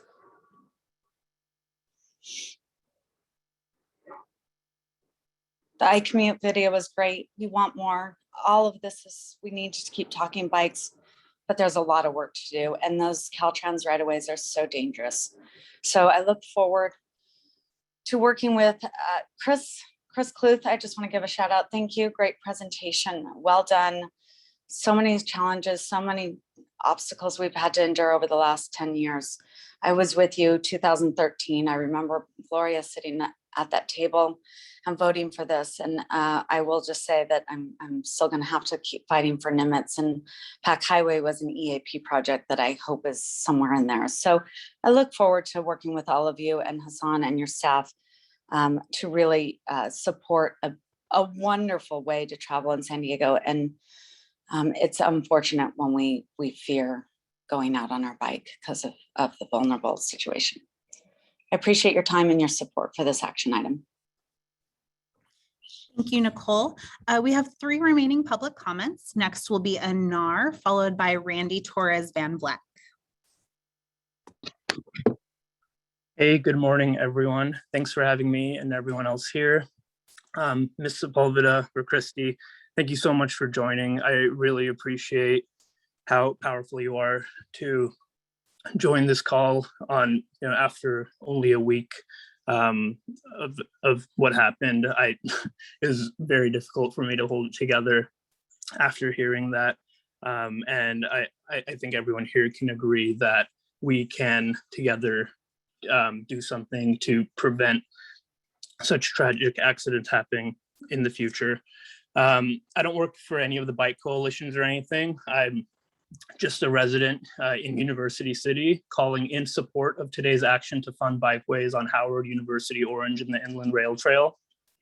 Since moving to San Diego from Los Angeles, I've been generally pretty happy with the infrastructure improvements that I've seen pop up around the city in the last few years. However, 8 years into this current program, as I think Noah mentioned, less than 14 of the 77 proposed miles are open to the public. And I ask, I think with everyone else that's called in, that you expedite these projects and work to effectively prioritize future investments in bike and pedestrian and mobile-centric infrastructure, and continue expanding the network to ensure San Diego's CAP 2035 mode shift target is achieved.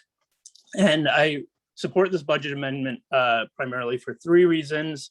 1, Vision Zero, so cyclist deaths are tragic and 100% avoidable. We can look to examples in Portland, in Vancouver, Toronto, in Amsterdam, in Copenhagen. Like, look to examples in how they've implemented both effective and efficient bike networks and infrastructure, and also implemented in parallel traffic calming devices, so that we as cyclists and pedestrians don't feel like we're competing for roads with these 2-ton steel death machines riding around. Second, for climate action, transportation accounts for more greenhouse gas emissions than any other sector, specifically when considering the idea of personal responsibility around reducing greenhouse gas emissions, which is bullshit, but we can all do our part. And San Diego, as America's finest city, should encourage people to get out of their cars and into more sustainable modes of travel ASAP. We were able to adopt to the personal automobile revolution in the mid 20th century. I think we can adopt now to the more human-centric revolution that is I think, upon us now. And finally, I urge you to not become Los Angeles. I think we can all agree that we would be very upset if San Diego ended up in a similar state as Los Angeles, with perpetual gridlock, terrible air quality, and just unsafe streets for everyone, especially the most vulnerable. I thank you so much for your time, for listening to us, and for prioritizing safe bike lanes and pedestrian-friendly infrastructure. Thank you very much. Our next speaker will be Randy Torres Van Vleck, followed by Byrne P. Oh, my apologies. Then one more public comment. It'll just be Byrne P, and that should conclude the public comments. Good morning, Sandag staff, board members, members of the public. My name is Randy Torres Van Vleck, and I'm the Director of Policy and Planning at the City Heights Community Development Corporation. I'm here today to support the staff recommendation on this item. We're excited to see the advancement of the University Avenue Bikeway, which will connect City Heights eastern area on the Mesa, while improving dangerous intersections like Estrella and University, 54th and University, and Choice Parkway and University. City Heights CDC and the City Heights Built Environment Team are thrilled to see what we call the Orange Avenue Family Bikeway advance as well. This project connects many schools, parks, and homes throughout City Heights. Our team and community members have been actively participating in community-led planning for this project since 2012. That was nearly 10 years ago. So any policy and direction of resources that can reduce the timeline of these needed investments is appreciated. Looking at ways to reduce the timeline for these projects will help us achieve our climate action goals. And if that means growing the size of the active transportation department in Sandag, then we should consider that as well. One element of this action is to consider a reprioritization of the second tier projects in the EAP. We support this and hope that projects like Fairmount Avenue can be advanced. As someone who grew up in an underserved community in South Bay, I recognize and have personally experienced the importance, the need to have a fair share of regional active transportation investments. As we apply a lens of social equity, we urge staff and the board to recognize the importance of safe routes to transit. In our 10 Transit Lifelines letter sent by the San Diego Transportation Equity Working Group, we highlight the importance of safe routes to transit, especially for routes like the Blue Line and the Orange Line, which serve historically excluded communities. We thank staff for this creative and bold approach to advancing projects that can improve walking, biking, skating, and rolling. We encourage the board to support the series of actions laid out here by staff. And I had to save this to the end so I can get through my comments without crying. But I want to thank Ms. Christy Sepulveda Leon for her courage to speak here today. I'm so sorry for your loss. I feel your pain. I lost a good friend on Pershing Drive myself. His name was Javi Palacios, and he was biking to my house when he was struck by a motorist on Pershing at Redwood 6 years ago. He died a few years later after a long struggle with brain damage. He left behind 4 daughters. I also lost a friend on University at Park Boulevard, 2008. His name was Atip Waypron. These projects are about more than bikes. They're about creating safe streets for people who choose to bike, walk, roll, and skate so they can get home alive. And we're not going to achieve our climate no-chair goals until that time. We urge your support for this item and use your best efforts to implement these projects as soon as possible. Thank you very much. Thank you very much, Randy, for sharing. And I'm also so sorry for your loss as well. Byrne P will be our last public speaker. And I did want to mention to Steve Glib, if you're still on the line, if you'd like to submit your comments to me via email at clerkoftheboard@sandag.org, I'll make sure it's distributed to the board members and made part of the meeting record. So now we'll go on to Byrne. You can go ahead when you're ready.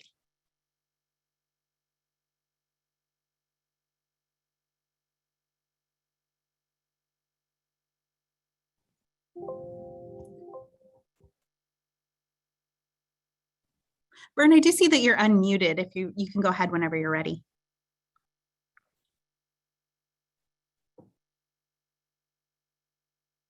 Can you hear me? Yes, we can. Thank you. Okay, sorry about that. There was yeah, so my name is Patrick Byrne. I am a transplant to San Diego, a frequent bicyclist. I'm not a part of any organization, but I do use it to get around. And I will say this, in many ways, San Diego is far from America's finest city. That was an appellation that a mayor gave the city after you failed to get a political nomination rally. So that's, no one really calls it that outside of San Diego, and for a good reason. The bikeways are a mess. I live downtown, and I will say specifically, I'm going to keep my arguments to the 4th and the 5th Avenue bike lanes that run from Hillcrest to downtown. I've never in my life seen a bike lane laid out the way those are. And once they are functional, they have obstructed visibilities that will put bicyclists in danger at pretty much every intersection along the way. However, they are safer in between blocks because they are segregated and they have curbs that would prevent the cars from simply drifting across in a way that is frequently fatal to bicyclists.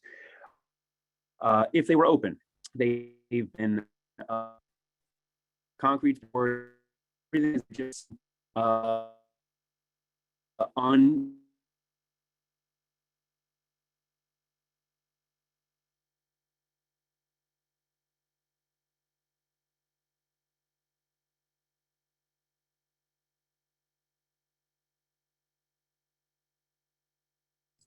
Francesca, this is production. I think he might have lost connection there with his microphone. Bern, are you Yes, I see that. Thank you so much, Kendall.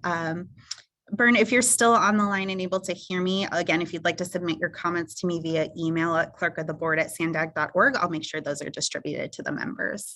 And Chair, that concludes the public comments on this item. Okay, thank you, everybody. That was a unusually emotional item from the public, and we do appreciate everybody who's taking the time to call in and personalize these decisions that we make here at this board. So I'm going to call on you in the order that you have raised your hand. So Vice Chair Gloria. Thank you, Chair. And thank you to Chris for the excellent staff presentation, and thank you to all the public commenters, in particular, Ms. Sepulveda Leon. On behalf of the City of San Diego, our deepest condolences for your loss.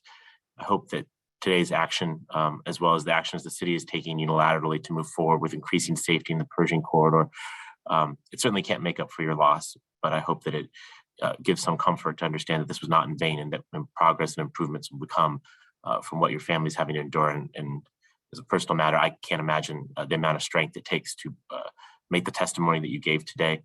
But I do think it will lead to an improved condition, not just on Pershing, but throughout our region. And I thank you for your tremendous strength to join us this morning. I appreciate the staff presentation. Obviously, progress has been made on a number of projects that undoubtedly have made conditions safer in various parts of our region. Staff covered that quite well. But I think we all know that many of these projects have not been completed as fast as we need. Just to share my perspective, my first stint on the board, which we had a 4-year interruption, I voted on these projects quite a while ago. And obviously many of them have yet to be completed. Some have not even begun. And that sort of time, I don't know, is anyone's particular fault. We recognize that projects of these complexity and the flavors of money, we don't have enough resources for all the requests that we receive. I don't doubt people's sincerity in trying to move forward, but I think we all, no matter where we are, staff, board, public, all of us want to see these things move quicker. And that's why I'm grateful this action's here today. I think staff have endeavored to find creative ways to advance multiple projects that will improve safety in heavily traveled corridors, in communities where we're asking these neighborhoods to accept a fair amount of density and urban growth. And they deserve to have the benefits of increased infrastructure investments. I think that this action, in terms of the 4 important projects being prioritized today, are worthy of this board's support. I also took notice of the public comment, as well as the letters that we've received and the press event earlier before our board meeting of people asking for additional process improvements. And I think that we ought to consider those and find ways to make sure that not only with the actions, the specific and defined actions we're taking today that undoubtedly will move projects faster, but we can take additional steps going forward because first and foremost, safety is at risk. We have had far too many people killed in our transportation system this year, noting Nevo's comments about Dan and Laura, and of course, Johnny in recent days. in weeks, but there are other folks that are out there. We have to move because of public safety, but we also have to move because our climate crisis is real, and because we, can't stand to wait any longer for some of these projects that we know will reduce VMT, GHG, help us meet our state responsibilities, and move forward. So I think we'll soon adopt a regional plan that will reflect this urgency, but I think there are steps that we can take now to move forward. And so I just want to assure my colleagues, I recognize that these projects we're talking about today and many of the projects that are referenced by public commenters involve the city of San Diego or are located in the city of San Diego. This is my 10th month in office. City staff and Sandag's welcome to comment if there's more that we can do, but I've directed city staff to treat these projects with more urgency. I think we have reduced processing times significantly. We're treating Sandag more as a partner and rather than as a developer, and that treatment alone reduces processing times to get projects into the ground faster. You have my commitment to continue to find ways to move forward. You see us doing that with the Pershing improvements that we announced yesterday, not waiting any longer than is necessary to move forward with some of this stuff. So to my board colleagues for whom we're asking reallocation of funds, understand and know that on this side of the fence, on the city of San Diego side, we're going to act with the intentionality, with the speed, and with the urgency that has not been evidenced before. That will be the hallmark of our actions in relationship with Sandag going forward. For this board today, I certainly would ask for your support for the staff recommendation. And Chair, I'd like to move the staff recommendation, but I'd also ask that we direct staff to return to this board before the end of the year with recommendations on how we can complete the remaining EAP bike projects and improve timelines going forward. We heard some specific recommendations from members of the public, which we should consider. I believe staff probably have their own recommendations for how we can expedite these projects. And I'd like to see a blending of those recommendations for this board's consideration again before the end of the year.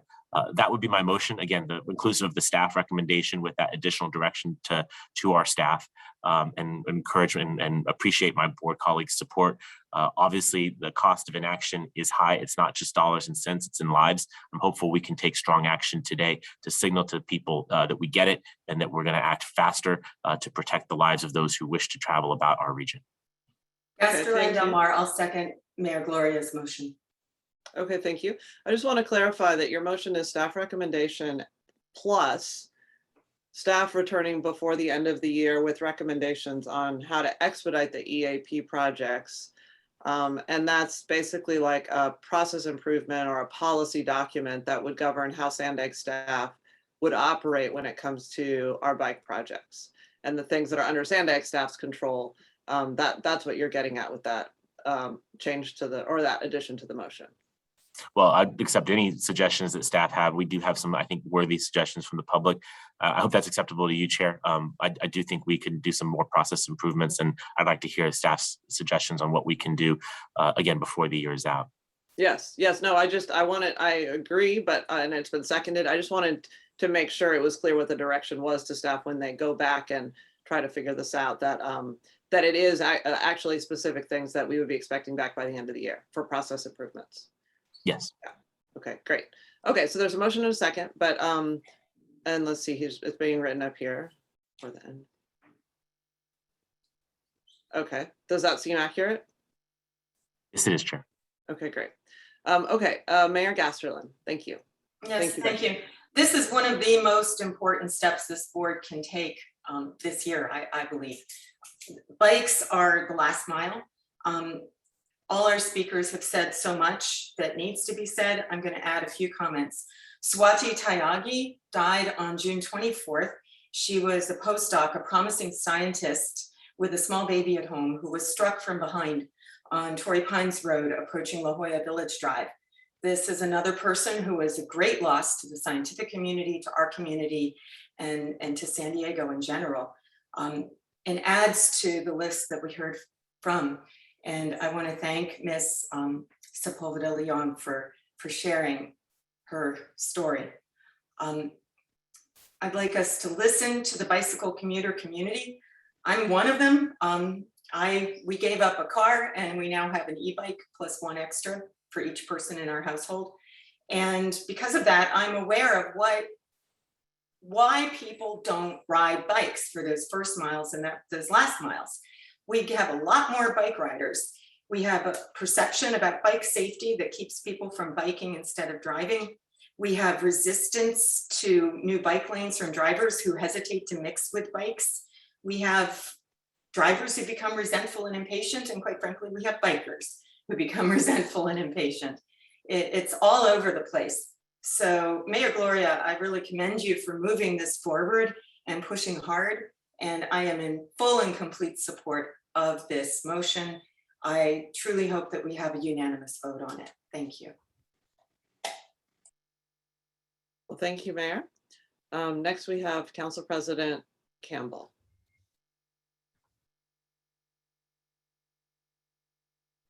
Thank you so much. Thank you to Sandag staff for the report, to everyone who called in, for all the people in our region who are working so hard to make bicycle transportation a safe thing. We need our regional bikeway network to be functional, safe mobility option. In regard to active transport, my main concern as a physician is in preventing injury and deaths. And to do that, we must put our emphasis on the level 4 or class 4 bikeways that are completely separated from automobile traffic. And so I hope staff will take that into consideration when they bring back their suggestions. Creating more miles of painted lines and 6-inch curbs will not lead to an increase in bike riding. To reach our climate action goals, to get more people able to safely ride bikes, we must make it safe and convenient. Bike riders are flocking to our level 4 tracks, such as the new Rose Creek Bikeway in my council district. However, it is divided by the busy Mission Bay Boulevard, and there is no safe way for them to get across Mission Bay Boulevard to the other side of that bikeway. And so we need to prioritize as we create these tracks, making sure that they're interconnected safely and making sure the whole thing is a level 4 bikeway. Real investment leads to real results. And that is why I'm disheartened to see that spending on our bike network faces a 2% cap. If we as a region want to build a safe and varied mobility network where transportation money is spent should be at this board's discretion and not limited to an arbitrary amount. And I hope that we will change this in future budgets to ensure that we are building the kind of infrastructure that will be safe for everyone who wants to ride a bike. Thank you. Thank you, Council President. Next, I think in order was Councilmember Shu. Thank you, Chair Blakespear. And I want to ditto my comments, the comments from the other board members, and also that I too have a personal relationship with this issue. In fact, later today, I'll be on the University Corridor and Persian Drive on my ride to downtown San Diego and back on my bicycle. So I will be actually utilizing these very corridors we're speaking about today. I have some questions for Chris Glush, and I'm only looking for really short answers since we don't have a lot of time. One is, when we talk about protected bike lanes, who are we protecting from? And what are we protecting from? Good question. One is, the most, as we've heard today, the most severe accidents are from between car and bike collisions. And so, having as much separation as possible with physical barriers that are, I want to say, this is a hard, short answer. I'll try to keep it short. There's a time and a place for quick build within the overall process, but on high-speed corridors, it's not the ultimate answer. So we need to create a process that looks at really a complete overall of how we're doing this, and recognize that there is a place for the paint and bollards, but in other areas, you need to plan and expect that greater separation physically, with physical barriers and space is really what we need. So That's kind of it in a Sure. No, I large think your nutshell. answers could be shorter if we can Yeah, press time, because I have a few other questions. So Yeah. essentially, we're protecting bicyclists from motorists. Yes. I take that's your answer. And to me, that means these transportation dollars are not necessarily bicycle dollars, but actually transportation dollars, which actually could involve money that in the past we allocated towards safer streets. So for that matter, I don't know if we always have to call them bicyclists money. In addition, you pointed out that some of our increased costs was dealing with stormwater issues. So we're actually solving some other problems that are underfunded as we fund these bike lanes. That said, I'm glad we're going forward with additional funding, but as mentioned by my other fellow board members, that we should look at this as not, we shouldn't have a cap on this. These are funding sources that we have that, to improve transportation. And if we put more of it towards these protected bike lanes, all the better. Another question for you, Chris, are we measuring outcomes in terms of mode shares as we develop any of these projects?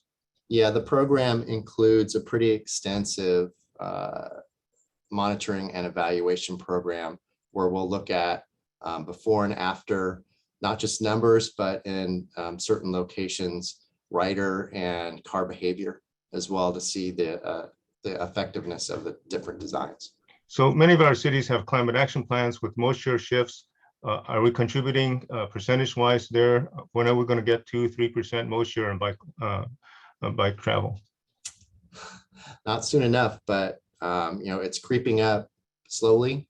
I think we need to consider overall mode share when we're talking about these things, and not strictly the commuter mode share. So I think taking a larger view on it might also show us more real real results for overall trips. Thank you. I don't want to take up much more time, but I just want to emphasize two last points. One is, I hope we do better planning in terms of finding what are the critical impediments for bike use, whether it be safety or, as Council President City Council President Campbell just mentioned, we sometimes build these large systems of bike lanes, but have real impediments that we need to deal with as well. It's just simply crossing over to reaching some of these corridors. So I hope we do better planning so that we make our schools, hospitals, universities, and other points of interest and employment much more accessible. And I think that requires a better planning in terms of what are these links and what are these shorter routes that we also have to work on besides these simply just a huge corridor. Lastly, we dealt with a crisis or emergency with the COVID crisis. And when we did so, we relaxed certain rules. We did things much more faster in city government and state government and county government. And I think we can do the same here. We have a climate emergency. And because we have a climate emergency, and active transportation is part of that solution to deal with that, as well as having more livable communities. So I hope we can start working in that line, and that when we go forward with this motion to look at how we can improve the process, that we do treat it as an emergency and think of ways that we could make these projects move faster, just as we did in terms of making changes in our communities to address the pandemic of COVID. Thank you very much. Thank you, Councilmember Hsu. Mayor Ritter. Oh, thank you. First, I want to give condolences for all the losses that we've suffered, that and all the speakers. That it's so sad. It just breaks my heart. I want to support Mayor Gloria's comments. He made great comments. These things just take so long. I'm speaking for North County and our inland rail trail. We have mile 1, phase 1. It was 1 mile. Phase 2 was 2 miles, or actually 3 miles. And that's been done for a while, and now phase 3 is only 1 mile, and it's been in final design for a while, but it's not going to go to construction until late 2022. That seems too long to me. I don't know how we can, get these moved up and to go faster. And that still doesn't take into consideration phase 4, but I'm very grateful for the funding from the active transportation grant we just got, and that will go towards that and towards maybe the design and the construction of that. So those are my comments. Okay, thank you, Mayor Ritter. Council Member Paloma Aguirre. Thank you, Chair. I want to echo some of the comments that were made by the public earlier as we move forward with this program and we consider a reprioritization of the Bike Early Action Program. I would encourage us to think about investing in a study to analyze and determine safe routes to the blue and orange lines. I think it's very important in the context of first mile, last mile, and it's also a way that we can increase public transit ridership in general. Just to give you an example, the Palm Trolley Station, which is a station our Imperial Beach residents use, it's essentially an island. To the west and to the south, it's surrounded by the tracks and the freeway. And if you're riding your bike to the station, you actually have to weave through traffic to go through the underpass of the 5. So I know that today we're only focusing on existing projects, but I strongly encourage us to invest in better understanding this, especially as it relates to Southeast San Diego and South Bay. Whether it's through this program, perhaps there's an opportunity now with Mayor Gloria's motion, or through a new regional active transportation plan. I strongly encourage us to focus on this, especially as we talk about equitable access to public transit. And just lastly, Ms. Sepulveda Leon, Mr. Torres, and everybody who's lost family or friend, my condolences to you. My heart goes out. Thank you, Chair. Thank you, Council Member. Mayor Jones. Thank you very much. So I too would like to express my condolences. We should not have any bicyclist fearful for their lives and losing a loved one or a family member, friend. It's all the same. It's terrible. Anyway, I wanted to move on. I do have a question at the end. I've just been kind of jotting notes as the discussion has gone on. You know, we talk a lot about bike safety, and I think one of the things that I personally would like to see SANDAG staff do is a campaign for safety, because I don't think that gets enough discussion. I think anything that we do should always have an element of education, because people just don't understand, honestly, what a shero is, for instance. And I think there is just a complete lack of understanding. And it will never get discussed unless we start creating the discussion about it. So I would really like for us to start with that. And then we're always talking about reprioritization right now with all of our infrastructure. I was going through the list that was created back, I think, in 2013, and almost all of the infrastructure is in San Diego proper. And so when you look throughout the county, and we have the Inland Rail Trail, and Mayor Ritter had mentioned that too. According to page 3 of the staff report, it shows that we still have over $2 million of funding for the Inland Rail Trail that is not complete, that we have not yet figured out how we're going to, and that's actually construction funding. So, you know, I feel like North County is always out of the loop on things, and sometimes East County as far as receiving infrastructure. And if we talk about the tax dollars that are generated specifically from Transnet, they are generated throughout the entire county. And, you know, we have a lot of cyclists up here too. And the fact that we are very hilly in North County in most cases, you know, we still have cyclists that need to get along, and they're not all going to utilize the Inland Rail Trails. So I really would like for us to figure out how we look at that and make sure that we are serving North County and East County and all the rest of the county outside of the areas that we've been focusing on according to all of the funding and the projects that we have in the future. And I agree, it takes way too long, and we're wasting money. I don't like throwaway improvements where we do things short term and then change them later. And, you know, one thing I wanted to also add about that, and I know there was some discussion about it earlier, and that is looking at different types of infrastructure.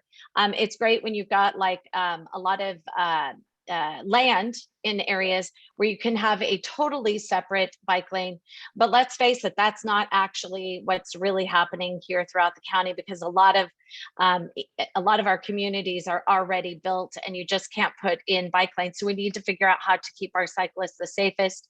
From the cyclists that I've been speaking to, the ones that have the curb are extremely dangerous, like the ones in Lucadia. They don't like them. And I know we've had some accidents there as well. Anyway, so let me just go through my notes real quick. You know, we talked about not being able to deliver projects. I don't know why that is, but we have 20 road projects specifically from Transnet that our director said are going to be eliminated. So we need to be smart about it. We need to find out what actual infrastructure we can fit and what would be the safest. And I personally would think that it would be how much can we actually get for the best bang for our buck.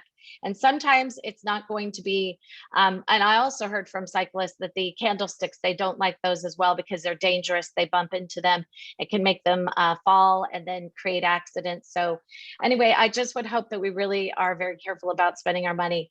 And then the question is, I just want to make sure that today's action is only an allocation of the grant funding, and it is not changing allocation of Transnet funds or any other funds. So staff might need to answer that. That's correct. Today's action is the amendment to our fiscal year 22 budget, and any actions on the amendments will be, you'll see that before, and that will not be coming until next year. So what we're doing today is all allocation of grant funding to finish the 4.3 for Orange Avenue, and then the 12.057 for the Cycle 5 grants for the Inland Rail Trail. But we're still over 2 million short on that, I think, correct? I think it's 2.155 according to page number 3 on the staff report. Yeah, no? These actions allocate that, so it will be fully funded for construction.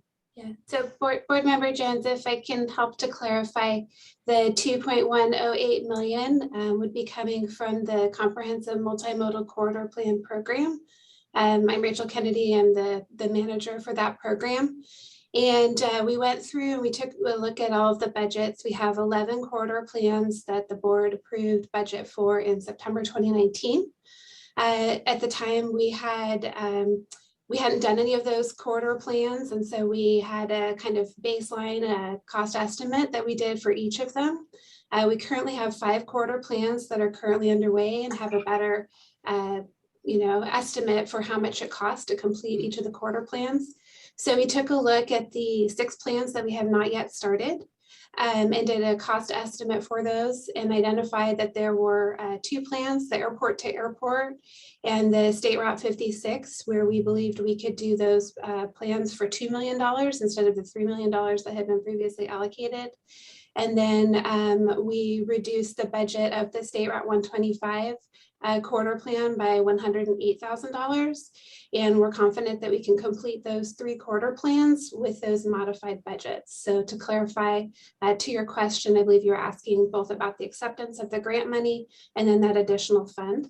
So that's what the proposal is included here. So we're still able to complete the 11 corridor plans and also provide the match for the bicycle program.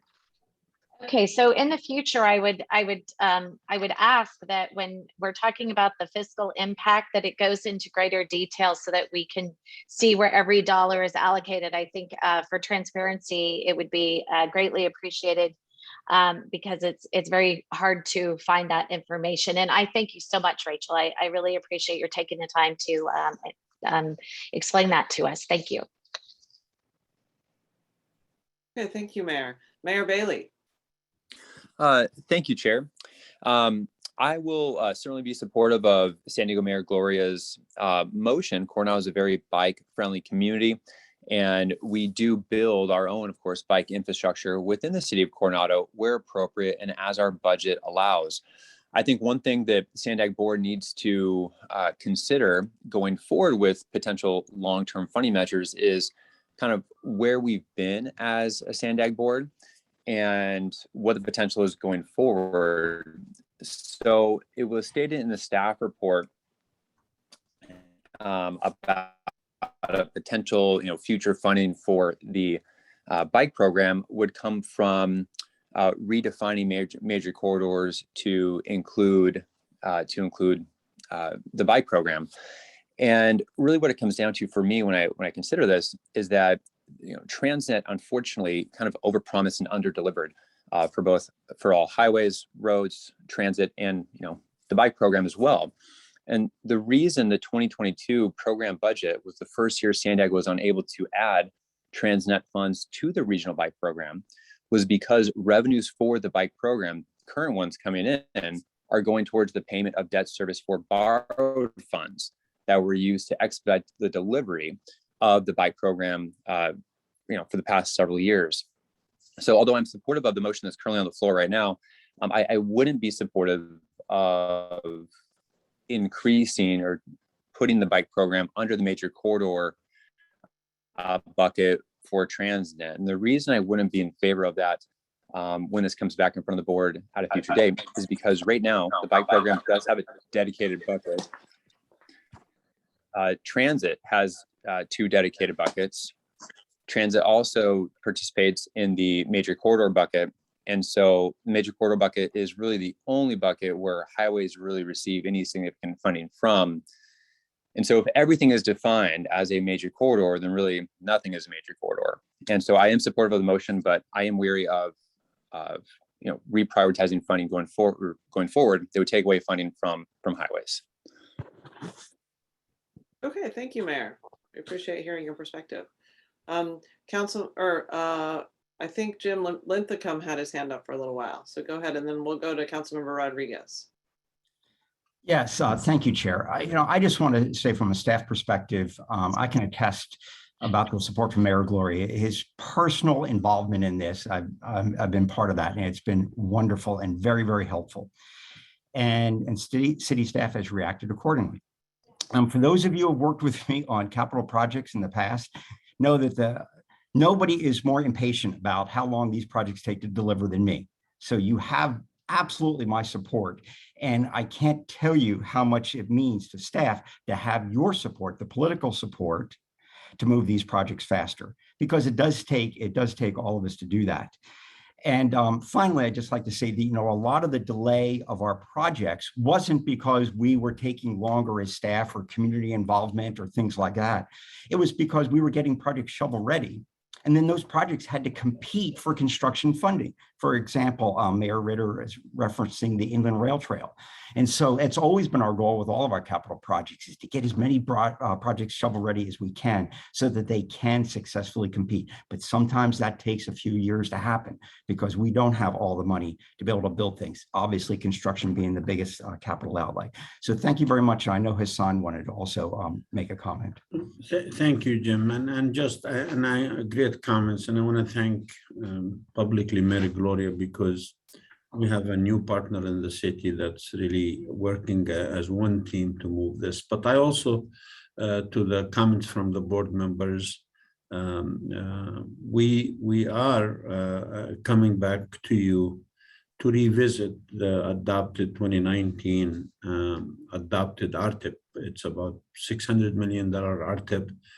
We are going to make sure that, like many of you suggested, that we make sure the process works, that we deliver to San Diegans what we can quick enough, and not waste too much time studying and not building. So these discussions will be held in the next month or two, so you will be informed about all the decisions that we do. But thank you for your comments. Okay, thank you. Councilmember Rodriguez. Yeah, my comments will be brief and kind of piggybacking on Mayor Bailey's comments as well as Mayor Gloria's. It's just horrific to hear the stories today and the testimonies on loss of life in these dangerous intersections for bicyclists. And, my perspective in being in city council with a bike-friendly city like Oceanside, if there's intersections that are dangerous, that continuously pose threats to bicyclists, then I believe it's the city's responsibility, the jurisdiction's responsibility to take immediate action, either in funding, expediting, temporary protections, similar to what Mayor Gloria has done recently on Pershing Avenue. They installed bollards to separate the bike from the street, which is going to save lives in the future until something more permanent can be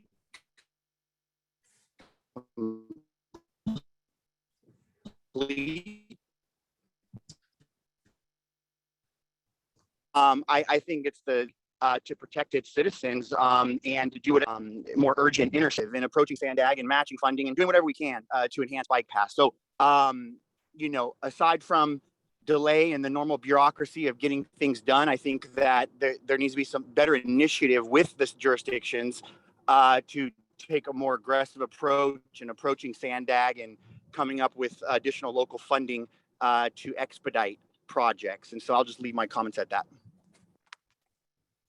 Okay, thank you. Well, thank you for the robust discussion today. I think we have a motion and a second, so let's go ahead and vote on this item. Thank you, Chair. For the City of Carlsbad, Mayor Hall. Yes. Thank you. For the City of Chula Vista, Councilmember McCann. Councilmember McCann says yes. Thank you. For the City of Coronado, Mayor Bailey. Bailey, yes. Thank you. For the County of San Diego, Supervisor Anderson. Aye. Thank you. For the City of Del Mar, Mayor Gasterland. Del Mar, yes. Thank you. For the City of El Cajon, Councilmember Goebel. Yes. Thank you. For the City of Encinitas, Chair Blakespear. Yes. Thank you. For the City of Escondido, Mayor McNamara. Yes. Thank you. For the City of Imperial Beach, Mayor Dedina. Udina, yes. Thank you. For the City of La Mesa, Councilmember Shu. La Mesa, yes. Thank you. For the City of Lemon Grove, Councilmember Gastel. Yes. Thank you. For the City of National City, Councilmember Rios. Rios, yes. Thank you. For the City of Oceanside, Councilmember Rodriguez. Rodriguez, yes. Thank you. For the City of Poway, Councilmember Mullen. Away, yes. Thank you. For the City of San Diego, Vice Chair Gloria. San Diego, yes. Thank you. For the City of San Marcos, Mayor Jones. Jones, yes. Thank you. For the City of Santee, Councilmember Koval. Koval, aye. Thank you. For the City of Solana Beach, Mayor Hebner. Hebner, yes. Thank you. And for the City of Vista, Mayor Ritter. And Ritter, yes. Thank you very much. And that does pass unanimously. Okay, great. Well, that's exciting. Good to see that. And let's move to the next item, which is our closed session. So we go into closed session items 14 and 15. So there was a link provided by the clerk of the board, which you should have received this morning. And you can go and click on that. So we have to leave this meeting and go over to that. Francesca, do you want to clarify, did it come from Francesca or clerk of the board? I sent an email this morning just before the start of the meeting from clerk of the board. So you should have that at the top of your inbox, hopefully. Okay. Okay, great. So we'll log off of this and go over there. Thank you. Chair, could we take an opportunity for public comment on the closed session before we move to the other Zoom link? Yes. Do we have public comment on closed session? Thank you. Let me just give people an opportunity to raise Okay. their hand. Nope, it doesn't look like it. Okay. Okay, good. Thank you. Thank So you. we'll see the board members over in closed session.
Hi, Kendall. My apologies. I got disconnected. They are still in closed session, however, correct? Yes, Carlos, they are. Okay, good. So I am back and I'll just be in a holding pattern till they return.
Chair, we do have a quorum. Okay, great. Then let's have a report out from our attorney.